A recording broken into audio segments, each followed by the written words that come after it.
والصلاة والسلام على أشرف المرسلين.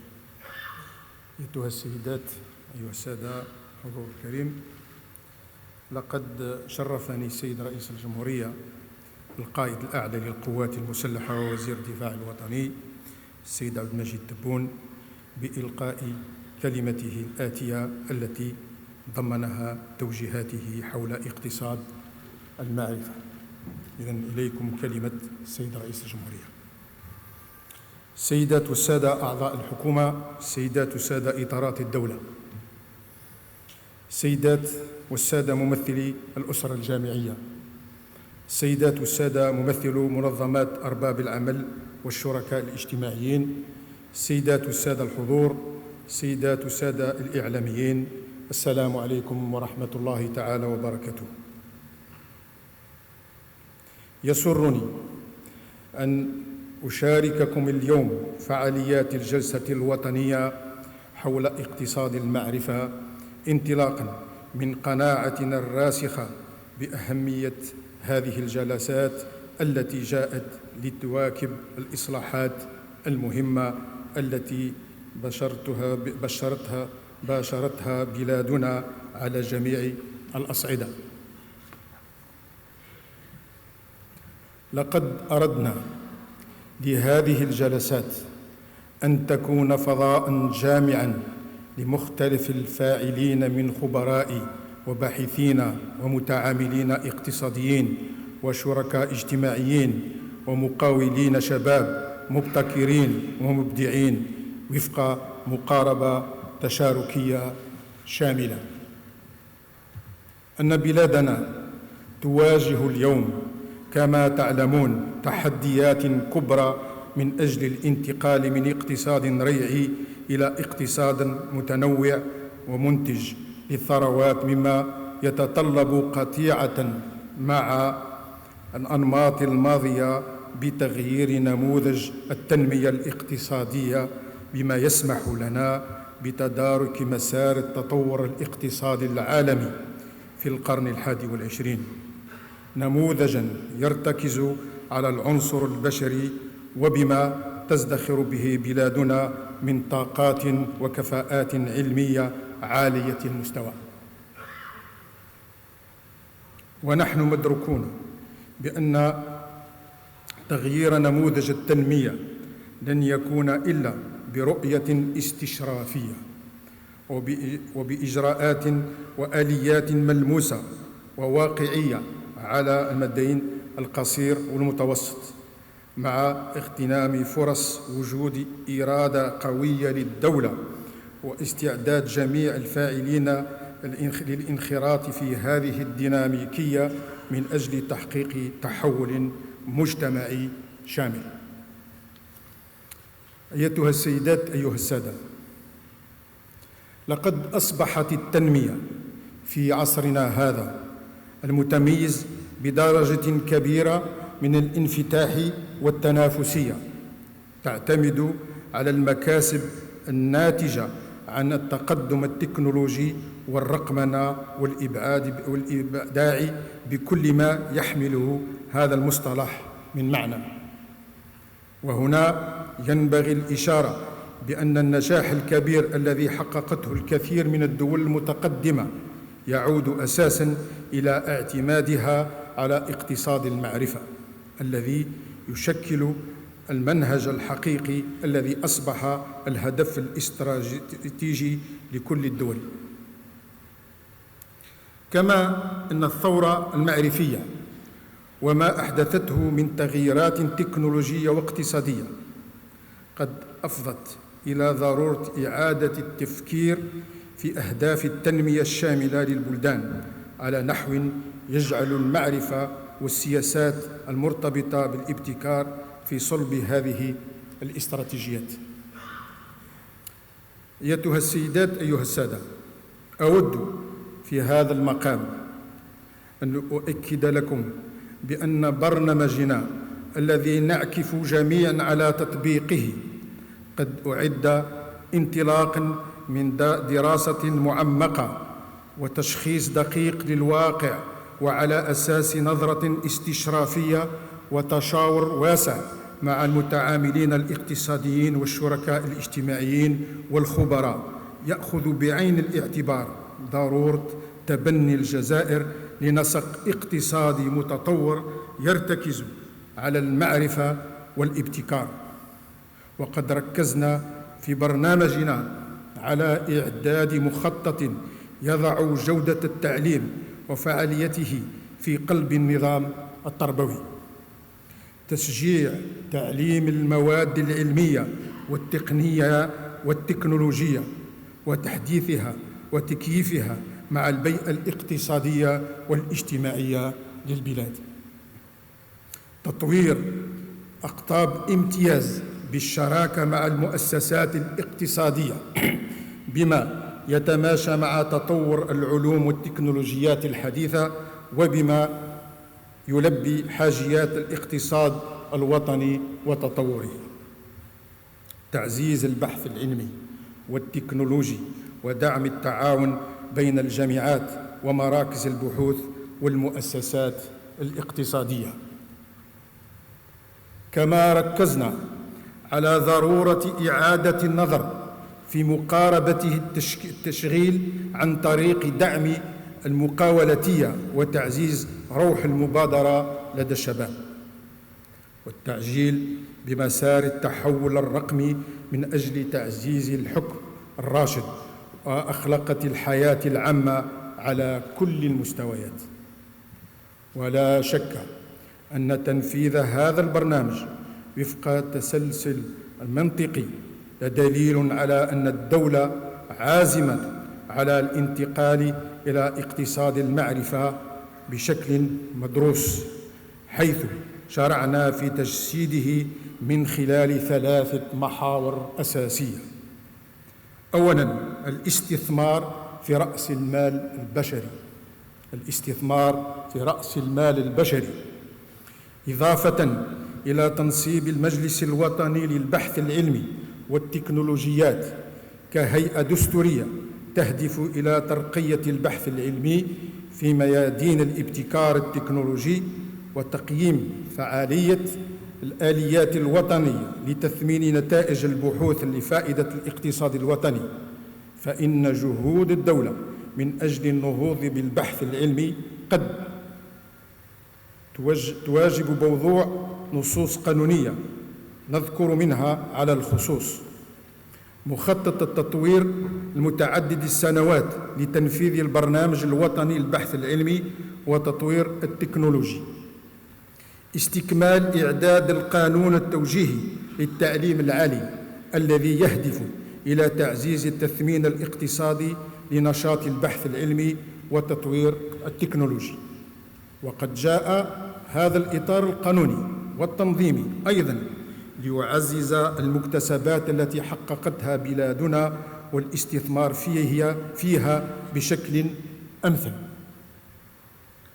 وفي هذا المنظور تمتلك الجزائر قدرات حقيقية كبيرة في مجال اقتصاد المعرفة، حيث تحصي أكثر من 1600 مخبر بحث موزعة على 109 مؤسسات جامعية ومركزين للإبداع و12 أرضية تقنية للتحاليل الفيزيائية والكيميائية، ويشرف عليها أكثر من 60 ألف أستاذ باحث و2200 باحث دائم. كما تحصي الجزائر أكثر من 78 دار مقاولاتية، كما تم إنشاء أكثر من 44 حضينة إلى حد الآن مع المئات المؤسسات الناشئة. وضمن هذا المسعى ينبغي أن أنوه بالأهمية البالغة التي أولتها الدولة إلى الحظائر التكنولوجية وأقطاب الامتياز، حيث بدأنا في تجسيد العديد من الإنجازات في مجال الحظيرة التكنولوجية والقطب الجامعي بمدينة سيدي عبد الله، وإطلاق عدة مدارس عليا في تخصصات ذات صلة باقتصاد المعرفة والابتكار، وإنشاء مدارس عليا للرياضيات والذكاء الاصطناعي والروبوتيك والطاقات المتجددة في عدة مدن جامعية. أما المحور الثاني في ميدان البنية التحتية للتكنولوجيات الإعلام والاتصال، تؤدي التكنولوجيات الإعلام والاتصال دورا أساسيا ومتزايدا في التنمية الاقتصادية للدول، مما جعلنا نضعها ضمن أولويات برنامجنا. ومن هذا المنطلق عملنا على بناء منشآت دعم لهذه التكنولوجيات بغية تكثيف شبكة الاتصالات الوطنية، مع إعطاء الأولوية لشبكة الألياف البصرية وتوسيع الولوج إلى الإنترنت ذات التدفق العالي جدا من خلال عصمة وتكثيف شبكة المواصلات السلكية واللاسلكية. أما المحور الثالث، وضع بيئة مؤسساتية تحفز على خلق ونشر والاستخدام المعرفة الموجودة بشكل فعال. من أجل هذا تم إنشاء وزارة منتدبة مكلفة باقتصاد المعرفة والمؤسسات الناشئة لأول مرة، وهو دليل على إرادتنا من أجل تغيير النموذج الاقتصادي القائم. أيتها السيدات، أيها السادة، لقد تم التأكيد خلال انعقاد الندوة الوطنية حول الإنعاش الاقتصادي في شهر أوت من السنة الماضية أن التنويع الاقتصادي وتغيير نموذج النمو أمر لا رجعة فيه، مثلما تم التأكيد على أن اقتصاد المعرفة والمؤسسات الناشئة والمؤسسات الصغيرة هي القطيرة التي تقود هذا التحويل. وقد تم في إطار وضع البيئة المؤسسية تحقيق جملة من الإنجازات الملموسة تتمثل في الإطلاق الرسمي لصندوق تمويل المؤسسات الناشئة كآلية مهمة لدعم إنشاء هذه المؤسسات وتسهيل عملها الإبداعي، تدشين أول مسرع للشركات الناشئة في حظيرة دنيا بارك بالعاصمة، إطلاق خدمات التصديق والتوقيع الإلكتروني كأداة لتأمين المعاملات الإلكترونية وتحسين بيئة الاستثمار. إلى جانب ذلك أولت الدولة أهمية بالغة لتحسين مناخ الأعمال المؤسسات الناشئة من خلال تسهيل الإجراءات الإدارية وتسريع عمليات الرقمنة في جميع الدوائر الوزارية والمؤسسات الدولة، خاصة تلك التي لها علاقة مباشرة بالخدمات العمومية والاستثمار. أيتها السيدات، أيها السادة، إن نجاح مسعى اقتصاد المعرفة مرهون بمدى نجاح الانتقال إلى التنوع الصناعي بفصل استغلال المعرفة بما يساهم في زيادة النمو الاقتصادي، بل إن اقتصاد المعرفة يتماشى مع نقل التكنولوجيا وتشجيع الاستثمار الوطني والأجنبي وزيادة الأنفاق على البحث والتطوير. ومن أجل إنجاح هذا المسعى أجدد توجيهاتي بضرورة التركيز على دعم التخصصات التقنية في التعليم مع تعزيز تعليم الرياضيات والإعلام الآلي في المؤسسات التربوية وبعث ديناميكية جديدة في التكوين المهني والتمهيني لدفعه نحو الابتكار والإبداع. كذلك ضرورة تحقيق تنويع صناعي كفيل بتوفير بيئة حقيقية للإبداع قابل لتحويلها لمنتجات مما يخلق الثروة وزيادة في الناتج الوطني وتوفير مناصب الشغل. حث المؤسسات الوطنية على المساهمة في تمويل عمليات البحث وتطوير والتكوين الرأسمال البشري بما يتماشى مع احتياجاتها وتوجه نحو اقتناء منتجات المؤسسات الناشئة لاستغلالها في تطوير وتوسيع نشاطه بدل التوجه نحو الاستيراد. التوجه إلى التعامل مع المؤسسات الاقتصادية الأجنبية والهيئات الدولية من خلال الاتفاقيات المبرمة بتفعيل آليات الشراكة الاقتصادية الحقيقية المربحة. يتعين على كل مؤسسات الدولة الانخراط من الآن في مسعى التحول نحو الاقتصاد المعرفة، وكذا تطوير أدوات وآليات تقييم ومتابعة المكتسبات في هذا المجال. من أهدافنا أيضاً وضع آليات تسمح بالإشراك فعلي وحقيقي للكفاءات العلمية الوطنية المقيمة خارج التراب الوطني والتي تريد المساهمة في بناء الجزائر الجديدة. أيتها السيدات، أيها السادة، إن قناعتنا راسخة بأن بلادنا تملك من المقومات والقدرات بما يمكنها من التموقع في مجال اقتصاد المعرفة، ونحن لذلك مطالبون جميعا بتوحيد جهودنا وتضافرها من أجل أن تحتل الجزائر مكانة مرموقة على المستويين الإقليمي والدولي. الجزائر تثمن كفاءاتها وتوفر لأبنائها في داخل البلاد وخارجها كل شروط الابتكار والنجاح من أجل التوصل إلى اقتصاد قوي أساسه المعرفة. أيها السيدات، أيها السادة، إن ثقتي فيكم كبيرة من أجل إنجاح هذه الجلسات التي تعتبر لبنة أخرى في مسار إحداث التحول الاقتصادي المنشود في بلادنا، والتي أعلن رسميا عن افتتاحها مع تمنيتي لكم بالتوفيق. شكرا على كرم الإصغاء. المجد والخلود لشهدائنا الأبرار، والسلام عليكم ورحمة الله تعالى وبركاته. الرحمن الرحيم، والصلاة والسلام على أشرف المرسلين. فقط الملاحظة، ندعو الإخوة والأخوات الالتزام بأماكنهم للسماح لنا بالانطلاق في الأشغال. نشكركم مرة أخرى لحضوركم معنا اليوم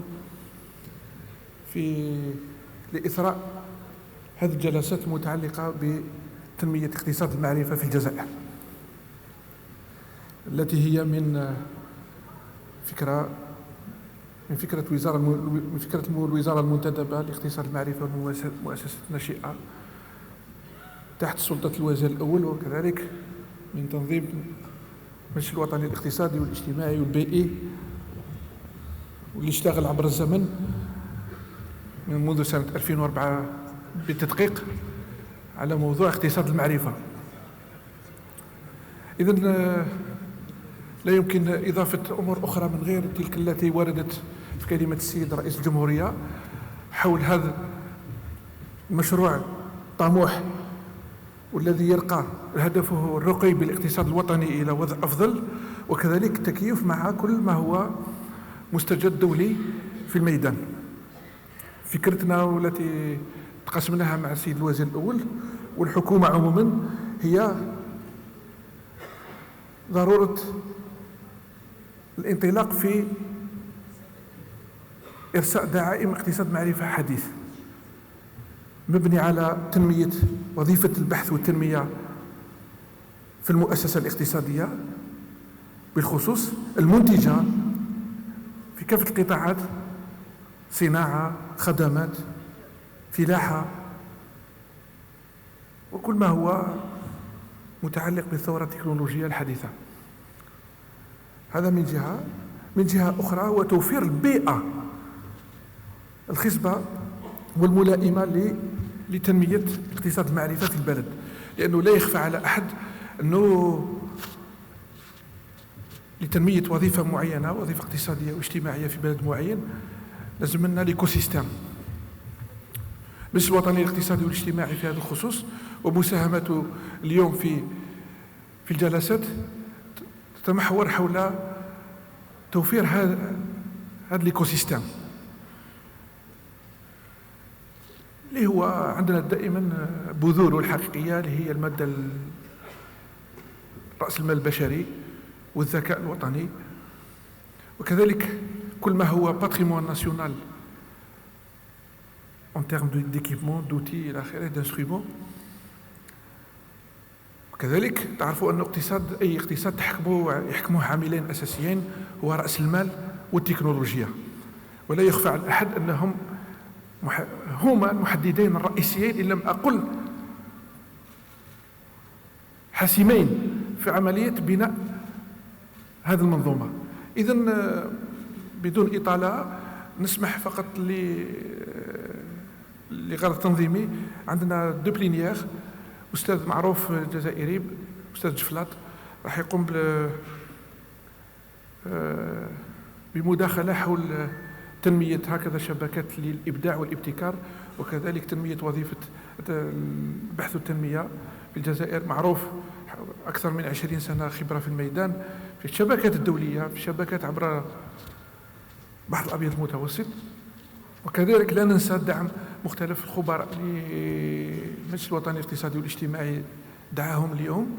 دعينا أكبر عدد ممكن من رؤساء المؤسسات وممثلي الشعب الاقتصادية من شعب تجارية صناعية إلى آخره، وأنتم مشكورين على حضوركم اليوم.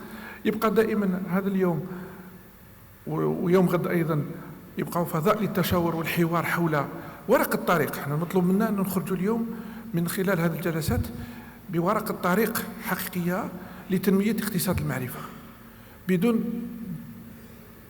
أي بين قوسين ديماغوجية في الميدان أو لا. يمكن أن ننطلق من وضع حقيقي، حتى وإن هذا الوضع الحقيقي يعاني من مشاكل موضوعية، من ناحية مثلا التمويل، من ناحية الادوبسيون دي تكنولوجي، من ناحية تسجيل براءة الاختراع، من ناحية الاهتمام بالملكية الصناعية والفكرية وحقوق المؤلف، من ناحية دعم المفكرين ليزانفونتور، كلها. الميدان إذن في خلال اليومين هذو مفتوح لإثراء ذلك النقاش. هدفنا أنه في مرحلة أولى تكون العملية استكشافية لكافة السبل والوسائل لتحقيق ذلك، اكسبلوراتوار، وباش نخرج بورقة الطريق للحكومة يمكن أنه تتنفذ بطريقة عملية فيما بعد.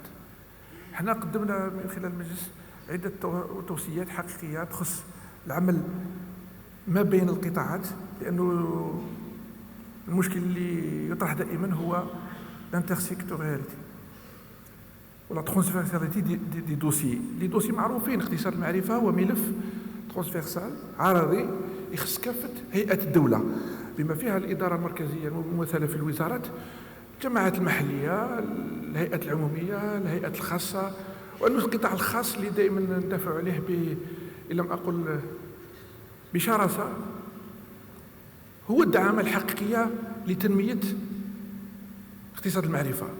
لأنه بدون أي تغذية للعملية الإنتاجية أو عملية تطوير المنتوجات أو عملية تبني التكنولوجيات تلقاو فقط الاقتصاد أو القطاع الخاص في الطليعة. وهذا لا ينفي تماما وجود قطاع عمومي حقيقي قادر على تنمية نفس الشيء وبطريقة سليمة.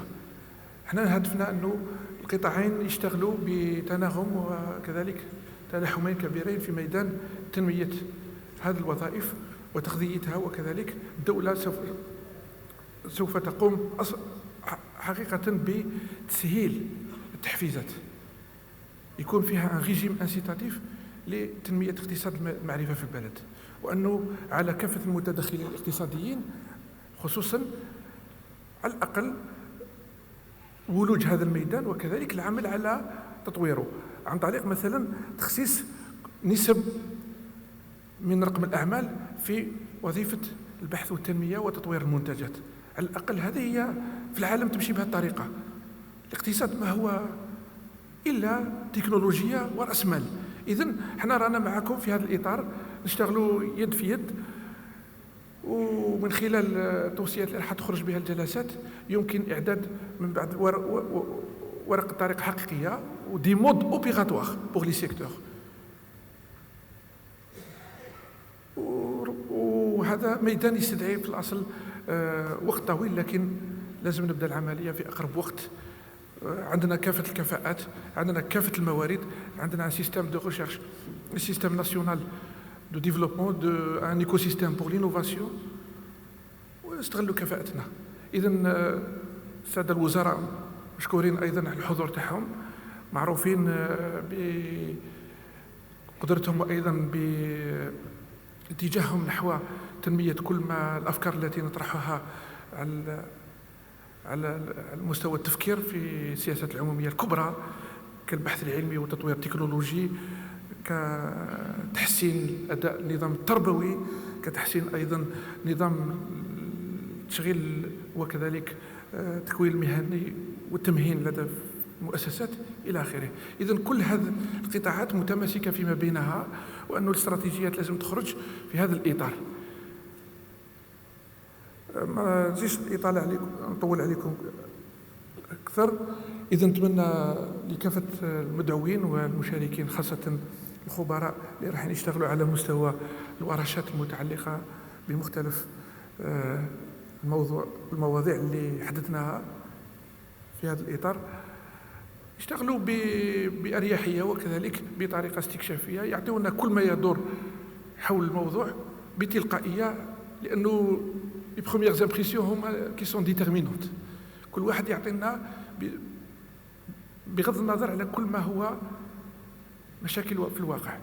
قال واش لازم باش نقدروا نجسدوا هذا اقتصاد المعرفة، واش لازم باش نقدروا ندعموا نظام كفاءة وتفكير، واش نقدروا وكيف نقدروا ننميو النظام الوطني للإبداع.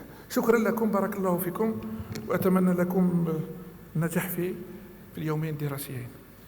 شكرا لك. التدخل تاعي اليوم سيكون قصير، لأن الأهم اليوم ليس تدخلي، بل هو تدخل كل الخبراء الحاضرين معنا اليوم، سواء حضوريا أو عن طريق التحاضر المرئي.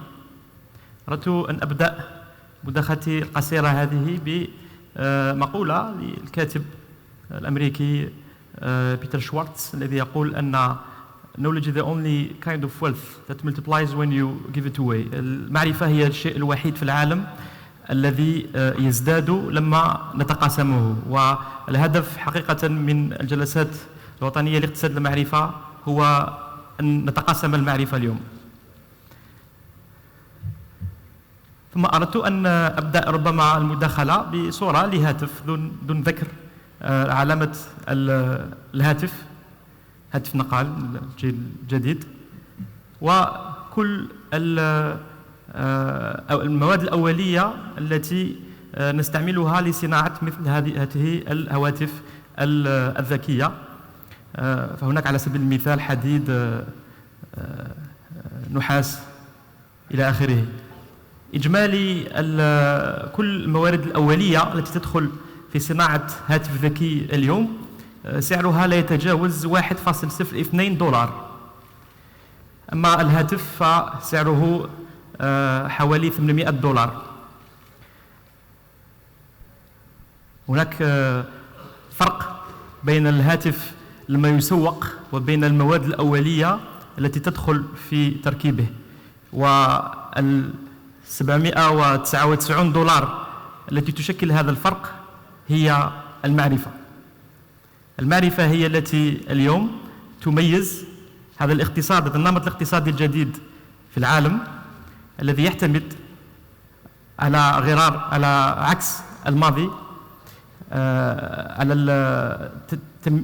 على تقييم ربما رأس المال اللامادي، وهو اليوم أكبر محرك للنمو في العالم.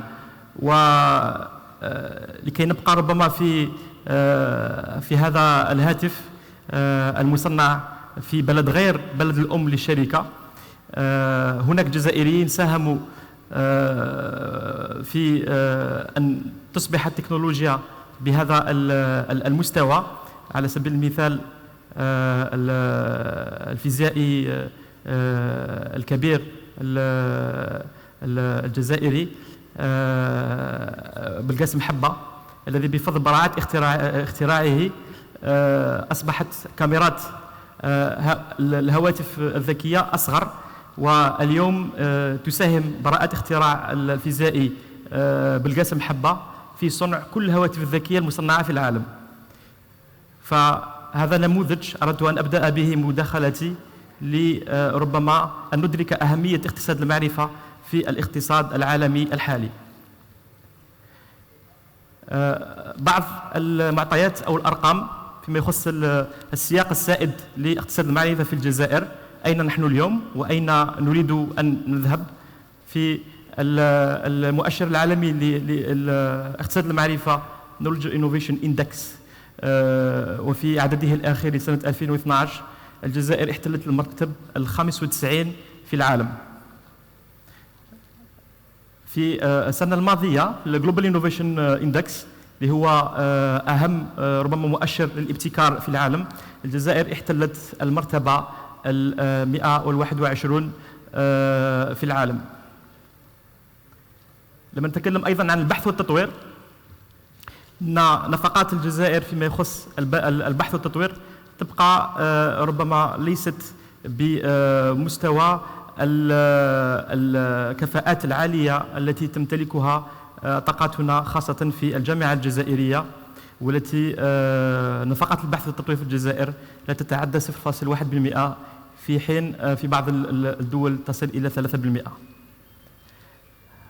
فيما يخص الملكية الفكرية، اليوم كانت لنا الفرصة وتعرفنا على عدد من المخترعين الجزائريين الذين قدموا براءة اختراع مسجلة سواء على المستوى الدولي الجزائري أو المستوى الدولي. هذه البراءات كانت في سنة 2020 9 براءات مسجلة على مستوى المعهد العالمي للملكية الفكرية لومبي، في حين في بعض الدول في العالم على سبيل المثال الصين كان هناك 50,000 براءة مسجلة. وأخيرا فيما يخص البنية التحتية التكنولوجية ومعلومات الاتصال، نرى أن الجزائر تفتقر لمراكز بيانات داتا سنتر بالمعايير العالمية، أو على الأقل بمعايير الأوبتيم انستيتيوت الذي يبقى المعهد المعمول به دوليا في ما يخص تقييم لي ستاندار ماتير دو داتا سنتر. أردت أن أبدأ ربما هذه المداخلة ببعض المؤشرات وبحقيقة المسؤولية والمهمة التي يجب علينا اليوم أن نتحملها لكي نمر حقيقة وبطريقة فعلية نحو اقتصاد المعرفة. فاليوم المرور نحو اقتصاد المعرفة يشكل قاطعة حقيقية مع الماضي، وهناك اليوم أمام الجزائر مرحلة مهمة، مرحلة مصيرية لكي ننتقل من نموذج اقتصادي إلى نموذج اقتصادي جديد، نموذج اقتصادي أكثر تنافسية على المستوى الدولي، ونموذج اقتصادي مبني على المعرفة. ولذلك فقد قررنا اليوم أن يشارك الجميع في هذه الرؤية التي نريد أن تكون رؤية موحدة ورؤية واحدة نحو هذا النموذج الاقتصادي بإشراك أكبر عدد ممكن من المشاركين. اليوم في هذه القاعة هناك حوالي 1200 جزائري، من خبراء، من جامعيين، من أصحاب مشاريع مبتكرة، من رجال الأعمال، ولدينا اليوم هدف واحد هو الخروج برؤية واحدة، رؤية واضحة لدعم الابتكار في الجزائر وللمرور بطريقة فعلية نحو اقتصاد المعرفة. فلن أطيل عليكم كثيرا ربما بمضمون كل ورشات. اليوم الورشات ستتمحور حول 6 مواضيع. الموضوع الأول هو تشجيع البحث والتطوير في القطاع الاقتصادي، وكل ما يحمله هذا الموضوع من أهمية، لأن اليوم البحث والتطوير هو طريقنا الوحيد لتصبح الشركات الجزائرية أكثر تنافسية على المستوى الدولي، ولكي نخرج من نموذج اقتصادي مبني على تصدير الموارد ذات القيمة المضافة القليلة إلى نموذج اقتصادي يتركز على تصدير المعرفة والتكنولوجيا. تمويل الابتكار، لأن الابتكار قبل كل شيء يلزم له التمويل، ولذلك فعلينا أيضا أن نذهب إلى آلية تمويل أكثر عصرنة وأكثر مرونة وأكثر تطابقا مع حقيقة العهد الذي نعيش فيه، والذي يتميز بالسرعة وبالمخاطرة في استعمال رؤوس الأموال. الورشة الثالثة وهي الملكية الفكرية، لأنه كما قلته في الماضي الجزائر تسجل عدد ربما ليس كافي وليس ليس مرآة للقدرات الحقيقية للجزائر، خاصة للجامعة الجزائرية. ولذلك فمع وزارة التعليم العالي هناك برنامج مشترك لدعم تسجيل براءات الاختراع في الجزائر والمرور من البراءة إلى المشروع المبتكر. فاليوم أحد المؤشرات التي تميز البلدان المبتكرة على البلدان الغير مبتكرة هو عدد البراءات التي يجب تسجيلها سنويا، سواء على المستوى الوطني أو على المستوى الدولي. الورشة الرابعة وهي تعزيز الاقتصاد الرقمي، لأن الاقتصاد الرقمي اليوم يشكل 20% من التنمية الاقتصادية العالمية، فهو شيء مهم جدا ويستلزم من جهة تطوير البنية التحتية، وهناك عمل جبار يقوم به حاليا وزير المواصلات لربما تدارك هذا التأخر الذي سجلته بلادنا في مجال البنية التحتية، وكذلك كل الشركات الناشطة في مجال الرقميات، وهناك اليوم في القاعة عدد محتبر منها. النقل التكنولوجي، لأننا بحاجة أيضا إلى نقل التكنولوجيا من دول أخرى، من كفاءات أخرى، وخاصة أيضا من كفاءاتنا بالخارج. فالنقل التكنولوجي أيضا سيكون موضوع الورشة الخامسة. التعليم، التكوين وتقوية المهارات، لأن هي أساس اقتصاد المعرفة، سواء على المستوى التعليم الابتدائي والثانوي وزارة التربية والتعليم بطريقة عامة، سواء على مستوى الجامعة أو على مستوى مراكز التكوين المهني. فهناك عمل حقيقي يجب القيام به لكي يصبح التعليم التكوين والتمهين في الجزائر على ربما مستوى تطلعات بلادنا ونظرتنا الاقتصادية الجديدة. وأخيرا الحوكمة، لأن للنجاح في هذا المرور من اقتصاد ريعي إلى اقتصاد مبني حقيقة على المعرفة، هناك عمل جاد ومهم علينا القيام به على كل المستويات، على مستوى حوكمة الاقتصادية، على مستوى الحوكمة في الإدارة العمومية، وعلى كل المستويات لكي نتمكن من المرور نحو هذا النمط الاقتصادي الجديد. فاليوم يتطلب الانتقال من نموذج اقتصادي إلى نموذج اقتصادي جديد تدابير قوية وقاطعة مع الماضي. المنتظر من كل المشاركين في هذه الورشات هو إبداء آرائهم وأفكارهم بكل إريحية. فالهدف اليوم هو أن نخرج بنظرة واحدة، نظرة مشتركة لمستقبل النموذج الاقتصادي في الجزائر ولمستقبل اقتصاد المعرفة. أشكركم على كلام الإصغاء والسلام عليكم. سيدتي سادتي، إنه لشرف عظيم بالنسبة لي للحضور معكم في هذا الملتقى القيم حول اقتصاد مبني على المعرفة، وأتقدم بالشكر كذلك للوزارة المنتدبة لاقتصاد المعرفة والمؤسسات الناشئة. Mesdames, Messieurs, mon intervention aujourd'hui s'intitule « L'économie de la connaissance en Algérie, gérer les transversalités ». Next. Je voudrais d'abord dire que pourquoi s'intéresse à l'économie de la connaissance. Je crois en ce qui me concerne, il y a eu 3 étapes. Une étape où, je dis moi, mais beaucoup de collègues à l'époque se sont intéressés à la question du transfert de technologie des années 70 et tous les problèmes que cela pose, parce que l'Algérie avait un modèle d'industrialisation qui imposait une masse de technologie conséquente. Je suis heureux que ça fasse l'objet de discussions dans un atelier, parce qu'effectivement, c'est toujours d'actualité. La deuxième étape, c'est celle de l'innovation, parce qu'on s'est aperçu que le transfert de technologie, ça marchait pas si on n'avait pas développé des capacités d'innovation en interne, même si ce n'est que de l'innovation minime qu'on appelle incrémentale, et qu'il fallait prendre en sérieux cette question. Et on a regardé de près et on s'est aperçu qu'on n'avait pas un bon système d'innovation qu'il fallait développer. J'ai eu l'occasion moi-même de diagnostiquer ce système en Algérie au ministère de l'Industrie et effectivement, il ne fonctionne pas selon les normes. La troisième étape, c'est celle de l'économie de la connaissance, parce que pendant qu'on s'intéressait à l'innovation est arrivé l'événement majeur, celui, bien sûr, c'est pas tout de suite, il s'est construit au fil du temps, la globalisation et la révolution numérique qu'on dit une éruption, mais en fait, elle a pris du temps.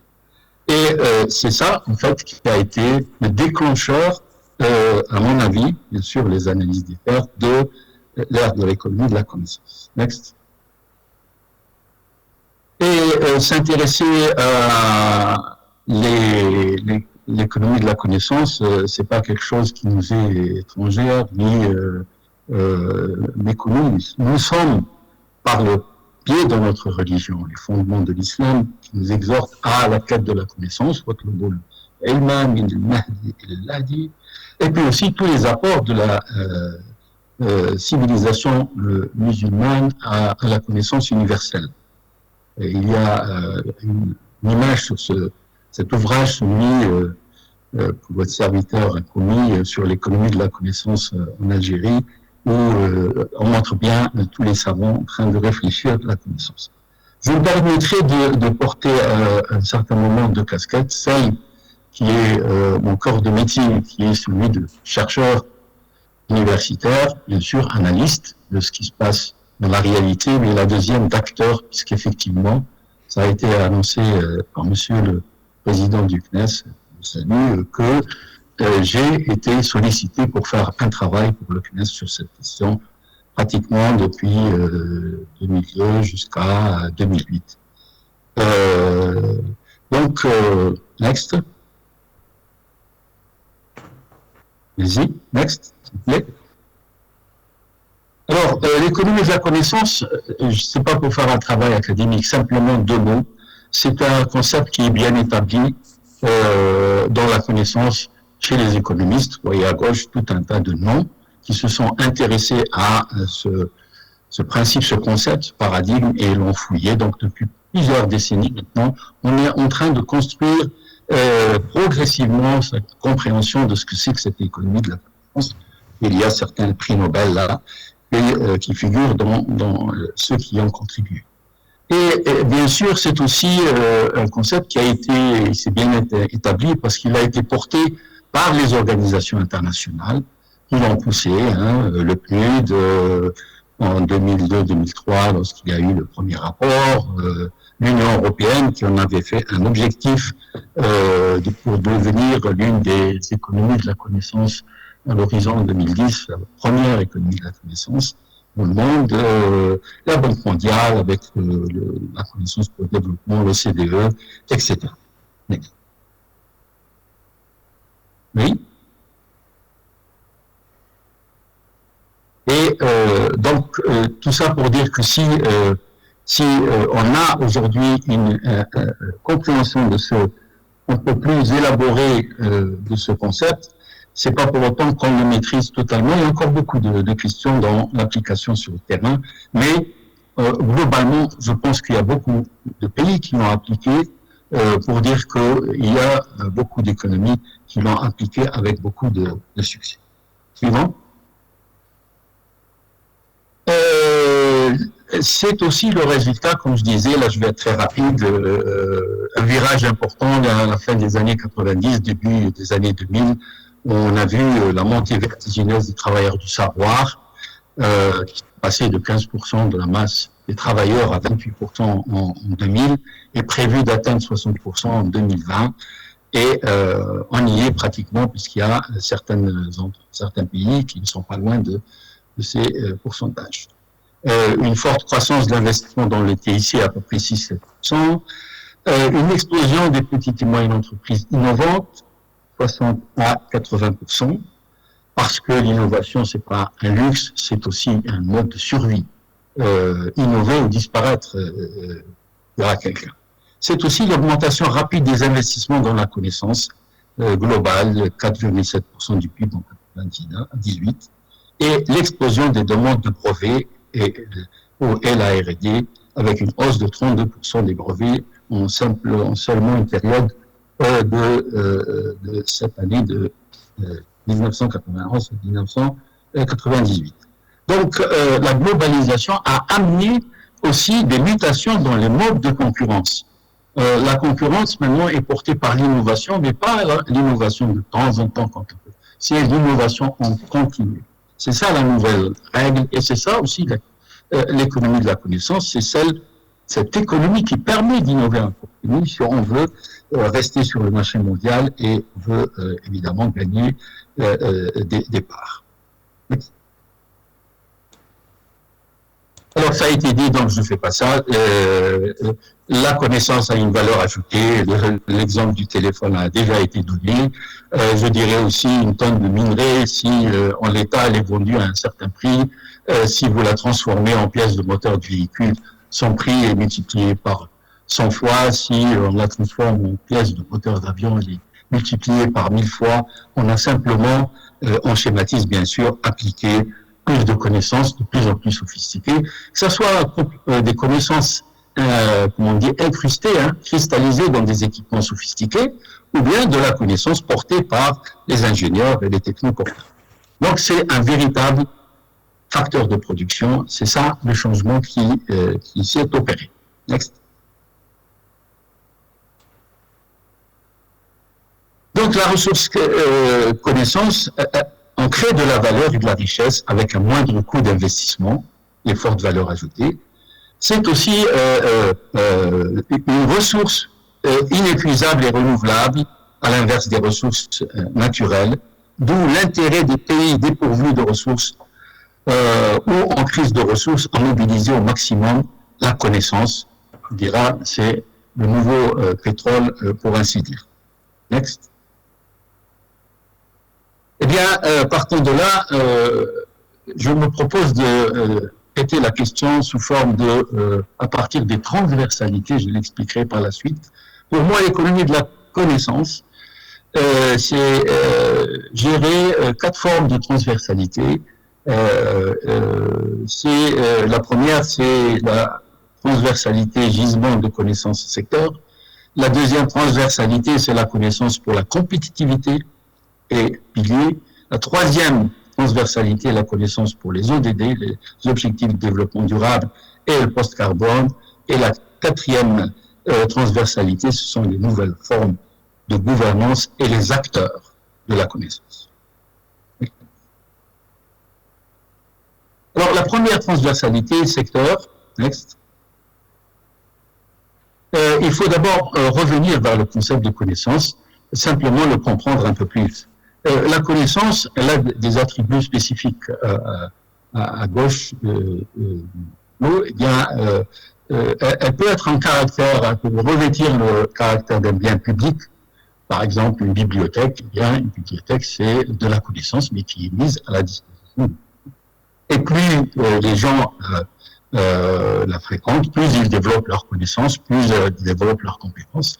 Et donc, comme bien public, il y a intérêt à augmenter cet accès à la connaissance par des politiques, bien sûr, diverses et variées, parce que plus on la diffuse, plus on la fait tourner, plus tout le monde en sort, disons, plus informé, plus compétent et plus cultivé, bien sûr. Mais parfois, elle prend un caractère privé. C'est la connaissance qui est obéie aux règles du marché. Par exemple, un site Internet payant, c'est de la connaissance, mais elle est privée.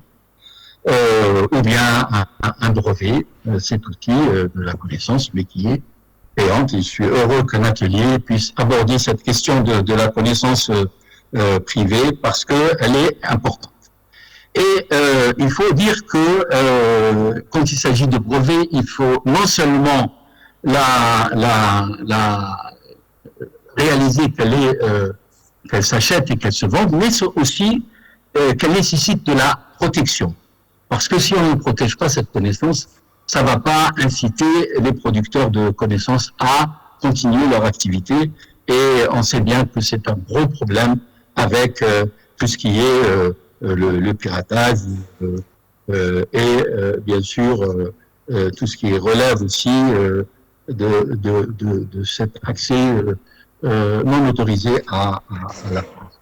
Et une dernière caractéristique, elle a un caractère cumulatif, tout simplement que chacun peut l'enrichir, peut l'améliorer à son niveau. Pour peu qu'il soit de la profession qu'il connaisse, lorsque vous avez une connaissance, eh bien vous pouvez aussi y contribuer en la développant. Ça veut dire que si on la fait circuler plus rapidement, eh bien elle va s'enrichir au fur et à mesure. Et c'est un peu le principe d'une Wikipédia. Chacun enrichit cette connaissance à partir de son expérience. Donc vous voyez que là, elle s'accumule au fur et à mesure. Mais ayant dit cela, il y a aussi un gros problème, c'est celui de son obsolescence. C'est-à-dire que si on la garde jalousement, on ne veut pas la partager, peut-être qu'on est satisfait parce qu'il n'y a pas accès à cette connaissance, mais elle devient rapidement obsolète.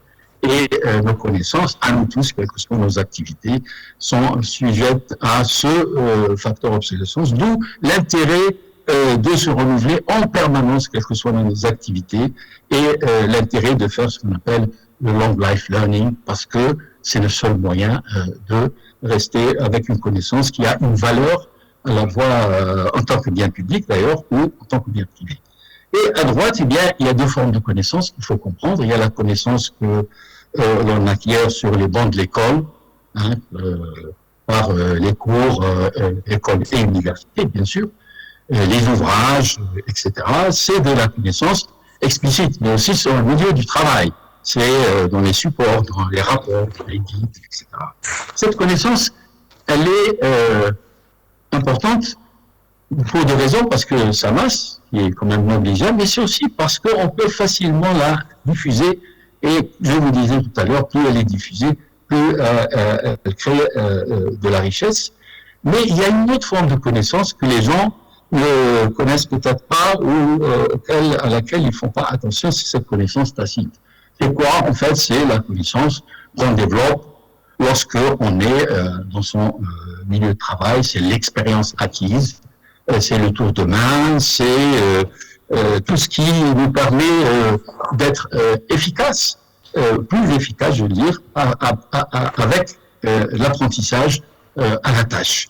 Et cette connaissance qui permet parfois d'être même innovateur, on peut faire des petites innovations sur son métier, dans ce lieu de travail, eh bien cette connaissance, elle est difficile. Pourquoi? Parce que soit les gens ne veulent pas la partager, la gardent jalousement, soit il est difficile techniquement de la passer parce que c'est du ressenti aussi, c'est de l'expérience. Et cette connaissance est très importante parce qu'elle constitue parfois 80% des connaissances qu'on utilise en exécutant ces tâches. Et surtout quand il y a la tradition de l'oralité comme chez nous, eh bien, elle est beaucoup plus importante. Les gens ne rédigent pas, ne codifient pas, comme on dit, tout se passe comme ça dans l'oralité et par conséquent, c'est difficile de la faire passer. Next. Alors, ça veut dire que il y a des gisements de connaissances qui dorment partout dans tous les secteurs et qui sont là, inutilisés et qui font partie de ce patrimoine dont parlait Monsieur le Ministre tout à l'heure, connaissance. C'est cette transversalité parce que la première transversalité, c'est la connaissance, les gisements de connaissances partout et qu'il faut mobiliser. C'est une question transversale à tous les secteurs. Il n'y a pas de secteur comme dans tous les métiers, les artisans, les agriculteurs, les ouvriers, toutes les fonctions managériales, d'exécution, tous ont accumulé cette connaissance, mais elle est aussi, et elle fait partie de ce gisement. Et par conséquent, donc il n'y a pas de secteur connaissant et de secteur non connaissant. Et par conséquent, l'un des défis, c'est de cette première transversalité de pouvoir mobiliser cette connaissance par des politiques appropriées. Next. Alors, l'action publique dans ce cas de figure, qu'est-ce qu'elle va faire? Eh bien, d'abord, amener les gens à codifier toutes ces connaissances tacites. Parce que, pour des raisons aussi bien naturelles ou de conditions de travail, les gens sont appelés à quitter leur poste de travail après de longues années d'expérience, et cette connaissance qui est dans l'esprit, ils l'emportent avec. Et ça diminue le capital, le patrimoine de connaissances. Donc, et l'action publique, c'est inciter à capitaliser cette connaissance pour faire partie du capital connaissance, du patrimoine de l'entreprise. C'est d'ailleurs la fonction de ce qu'on appelle le knowledge management.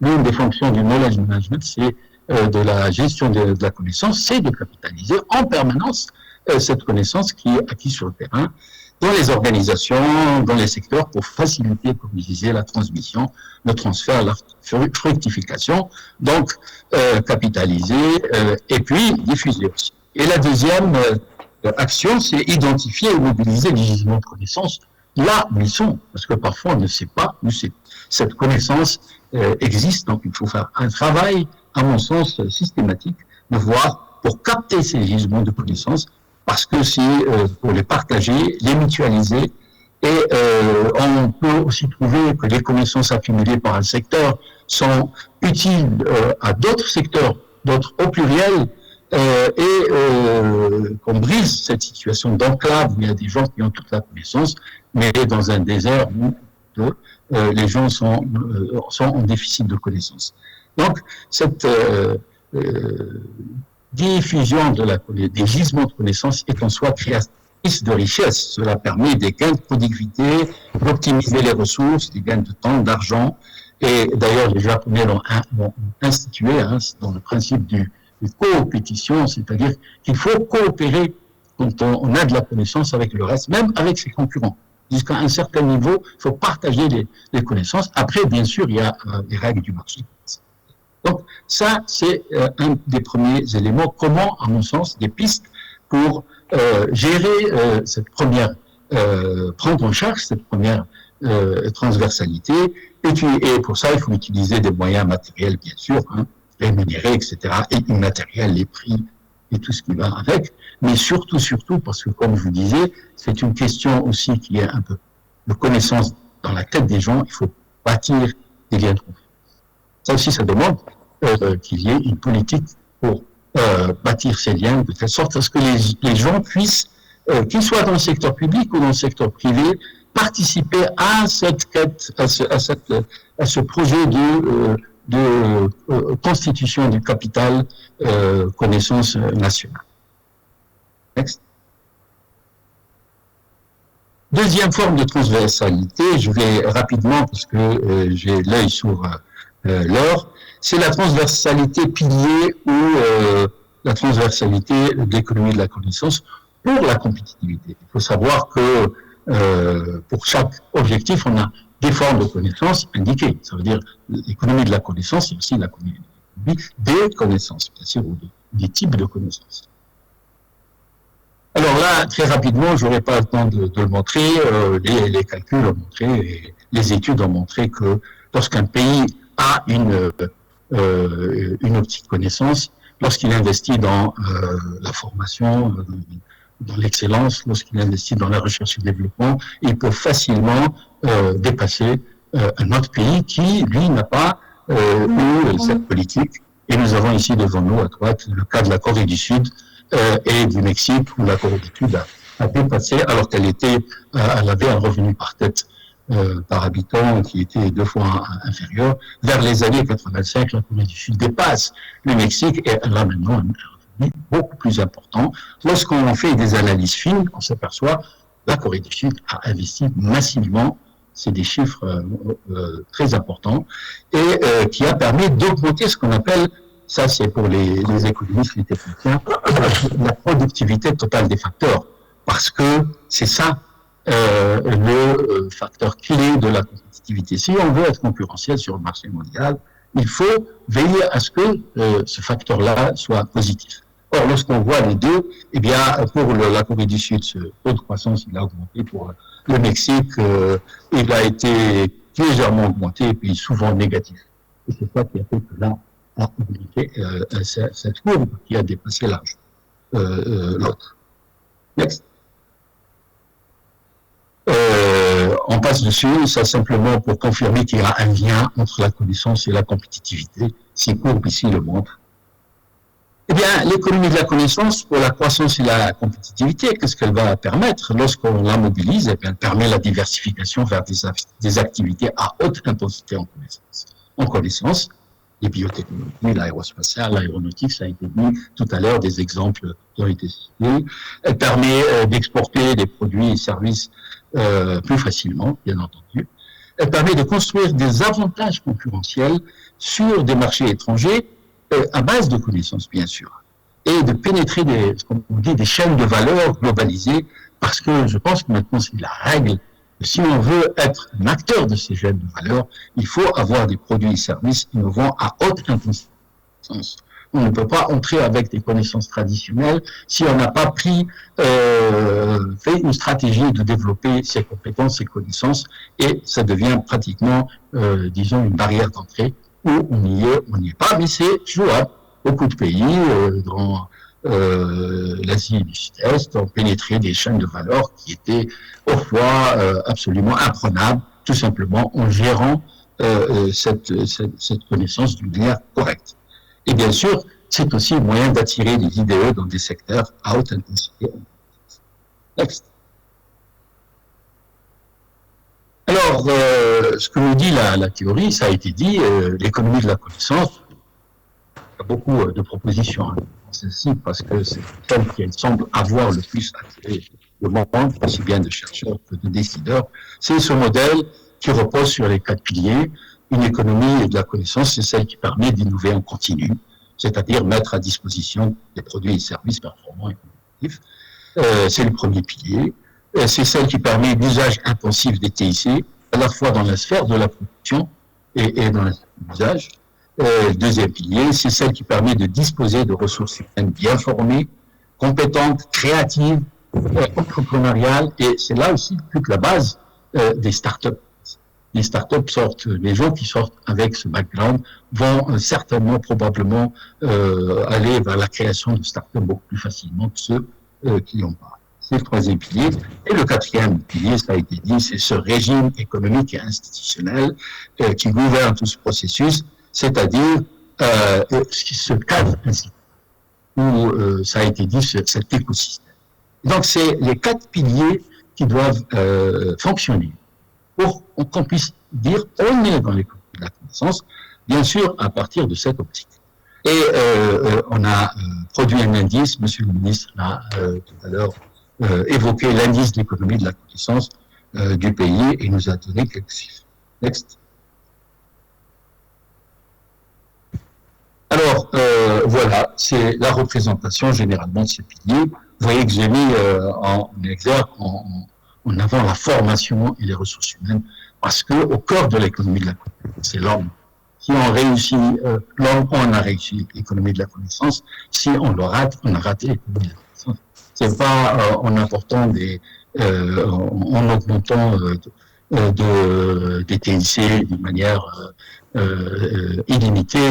Non, c'est d'abord cet homme que nous formons pour qu'il soit acteur majeur de l'économie de la connaissance. Cependant, next. Si ces piliers restent épars, ils ne produiront pas l'économie de la connaissance. Il faut que ces piliers soient interreliés. C'est-à-dire qu'il faut une interaction permanente. C'est ça qui va permettre à cette économie, comme on dit vulgairement à la mayonnaise, parce qu'ils sont en étroite relation. Ils sont en étroite interaction et on continue, pas sporadiquement. Et souvent, bien, c'est pas lui. Et donc, next. Si on revient vers cet indice qui démontre que certains économies, certains piliers ne fonctionnent pas correctement ou leurs relations ne sont pas du niveau, et ça se traduit par, bien sûr, ça se reflète, sur cet indice. Comme vous voyez ici, ça a été noté en 2012, l'Algérie, 3,79 sur 180, 100 et 96e sur 193 pays. Alors, seule consolation, c'est quand même le deuxième indice en Afrique du Nord, avant l'Égypte, avant le Maroc. Mais ça reste quand même faible si on considère qu'avec le potentiel que l'Algérie a, elle peut s'aligner facilement aux pays émergents, avec les pays émergents, et peut-être aussi certains pays de l'Europe du Sud. Ça veut dire qu'il y a des problèmes. Et si on regarde de près, effectivement, on voit ce qui a tiré cet indice vers le bas. Eh bien, en rouge, 2,33 sur 10, l'échelle ici est de 0 à 10, bien c'est cet écosystème qui n'a pas été à la hauteur, qui n'a pas permis à tous les piliers de fonctionner correctement et qui n'a pas permis à ces relations de s'établir d'une manière continue. Donc, c'est déjà un objet d'action publique. C'est comment faire en sorte que ce pilier en soit, d'abord, c'est surtout les piliers, mais surtout, ce pilier de l'action publique doit être pris en charge d'une manière urgente d'aller en priorité. Next. L'action publique, comme je disais, d'abord, il faut à tout prix que ça s'applique sur cet écosystème, sur ce régime économique institutionnel, parce que s'il reste en l'état, nous ne pouvons pas prétendre pénétrer ou instaurer une économie de la connaissance d'une manière correcte. L'action publique portera aussi sur lever les contraintes propres à chaque pilier. Chaque pilier n'avance pas, vous voyez, il y a des scores qui ne sont pas toujours satisfaisants.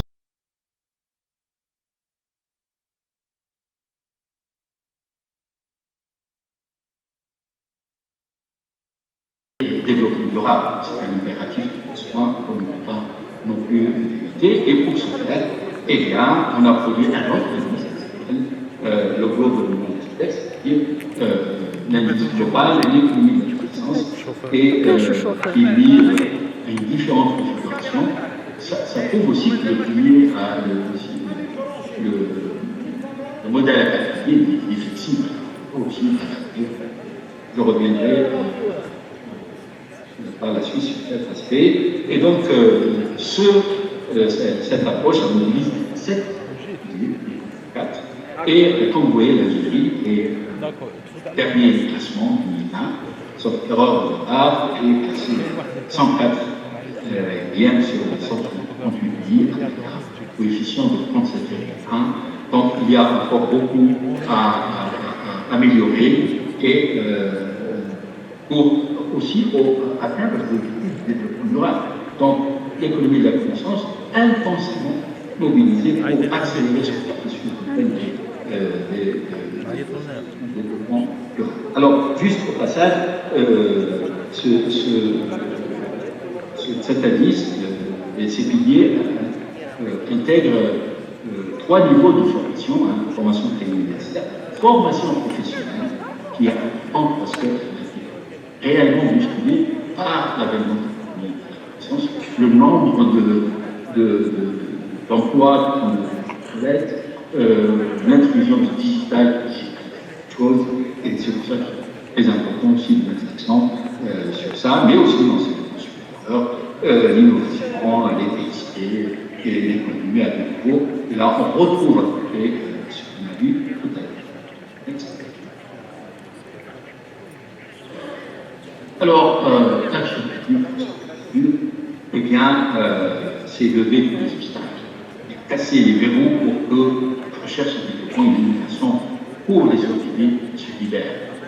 C'est l'objet des activités publiques, parce que s'il n'y a pas d'innovation majeure, on ne peut pas réussir à atteindre les objectifs avec l'état des capacités d'innovation dont les responsables, ça a été dit, il faut le souligner. C'est l'action publique. C'est aussi faciliter la création de ces écosystèmes dont j'ai parlé, qui sont fondés sur la connaissance, pas des verbes mécanisés. C'est faciliter la mutualisation de connaissances, surtout les expériences classiques, je reviens dessus, parce qu'il y a à apprendre quelque chose. C'est aussi mobiliser les connaissances ailleurs. Alors, on ne peut pas vivre en vase clos.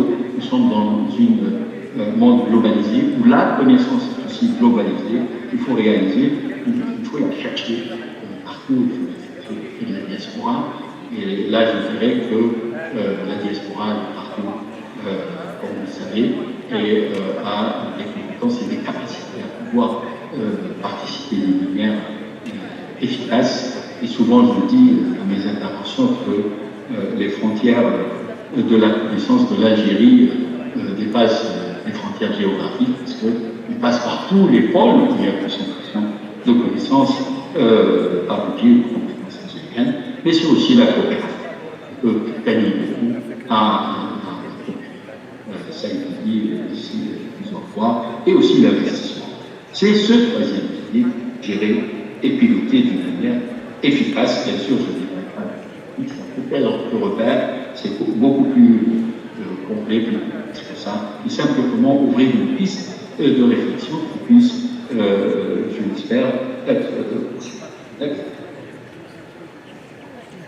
La quatrième progressivité, c'est les verticales et nouvelles formes de gouvernance, parce que l'économie de la connaissance, ça mobilise pas que les experts, pas que l'élite, comme on pourrait le penser, ou les décideurs absolus, non, ça mobilise toute la société dans toutes ses branches, de toutes les catégories socioprofessionnelles. Next, c'est réellement tout ça qu'il faut organiser. Nous avons une petite expérience là-dessus. Et c'est là bien, c'est là où je pense. Lorsque j'ai été amené personnellement à collaborer sur ce dossier au CNES, depuis pratiquement 2002-2003 dans une première phase, et puis dans une deuxième phase, eh bien, accompagnant ce processus, il y a eu un tas d'activités par la société civile, réduite certes par l'association que j'ai présidée, mais aussi d'autres associations nationales, comme l'association de technologie, c'est nous qui avons aussi organisé la première conférence nationale sur l'économie de la connaissance en 2006, il y en a eu d'autres. Malheureusement, on a engagé des dialogues, limité. On a fait du plaidoyer, parce que c'est ça qu'il faut faire, hein, pour faire pousser. Il y a eu à la fois la démarche formelle et la démarche informelle. C'est tout simplement pour dire que la société civile a son rôle pleinement à jouer dans cet établissement de l'économie de la connaissance à tous les niveaux. Et on ne peut pas exclure X ou Y, et quelle que soit la fonction. Et malheureusement, ces deux démarches, aussi bien celle du CNES que la nôtre, se sont brutalement arrêtées en 2008-2009. Je ne vais pas dans les détails. Next. Et il y a une expérience très intéressante qui a été montée dans le secteur de l'agriculture et qui va répondre à certains sceptiques, peut-être.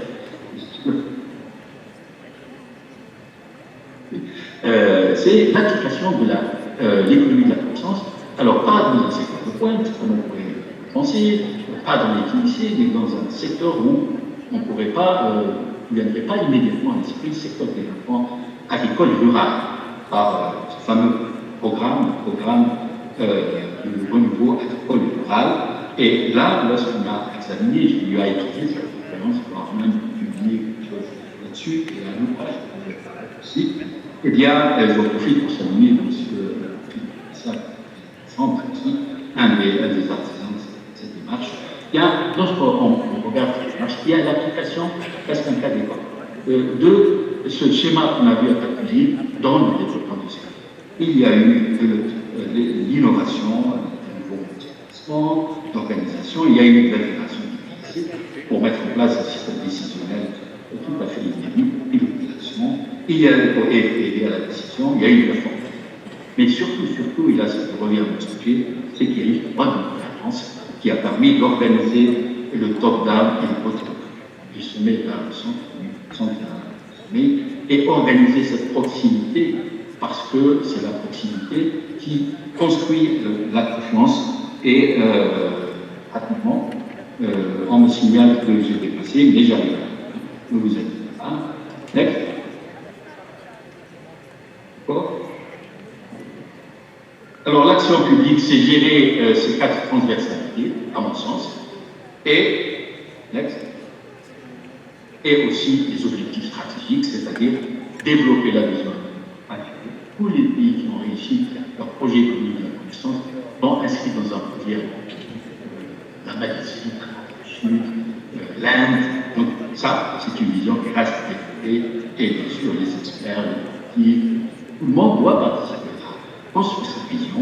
C'est aussi impulser un état d'esprit, le mindset. Ici, on appelle cet esprit la valeur de la connaissance, de l'atmosphère qui doit créer de l'innovation, de l'échange, etc. Et, je dirais, construire l'avantage algérien. Parce que cet avantage existe, il est là, il faut l'examiner, il faut le construire, et c'est à partir de l'économie. Je vous remercie. Salam alaikum wa rahmatullahi. اوكي نحضرك الترانسبارون كما لازم.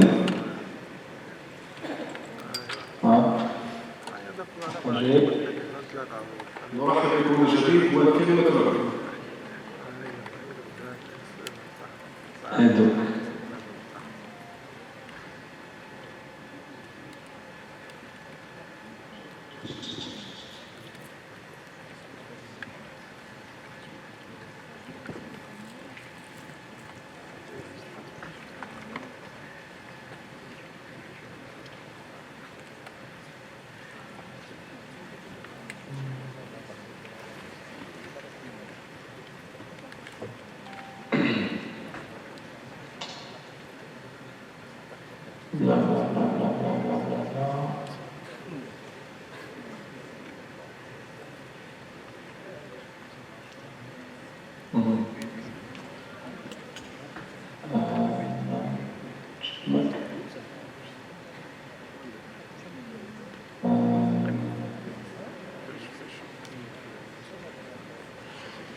Salam alaikum, j'espère que Gara Kochofo. Donc, premièrement, merci pour l'invitation. Je vais essayer de rester dans les temps.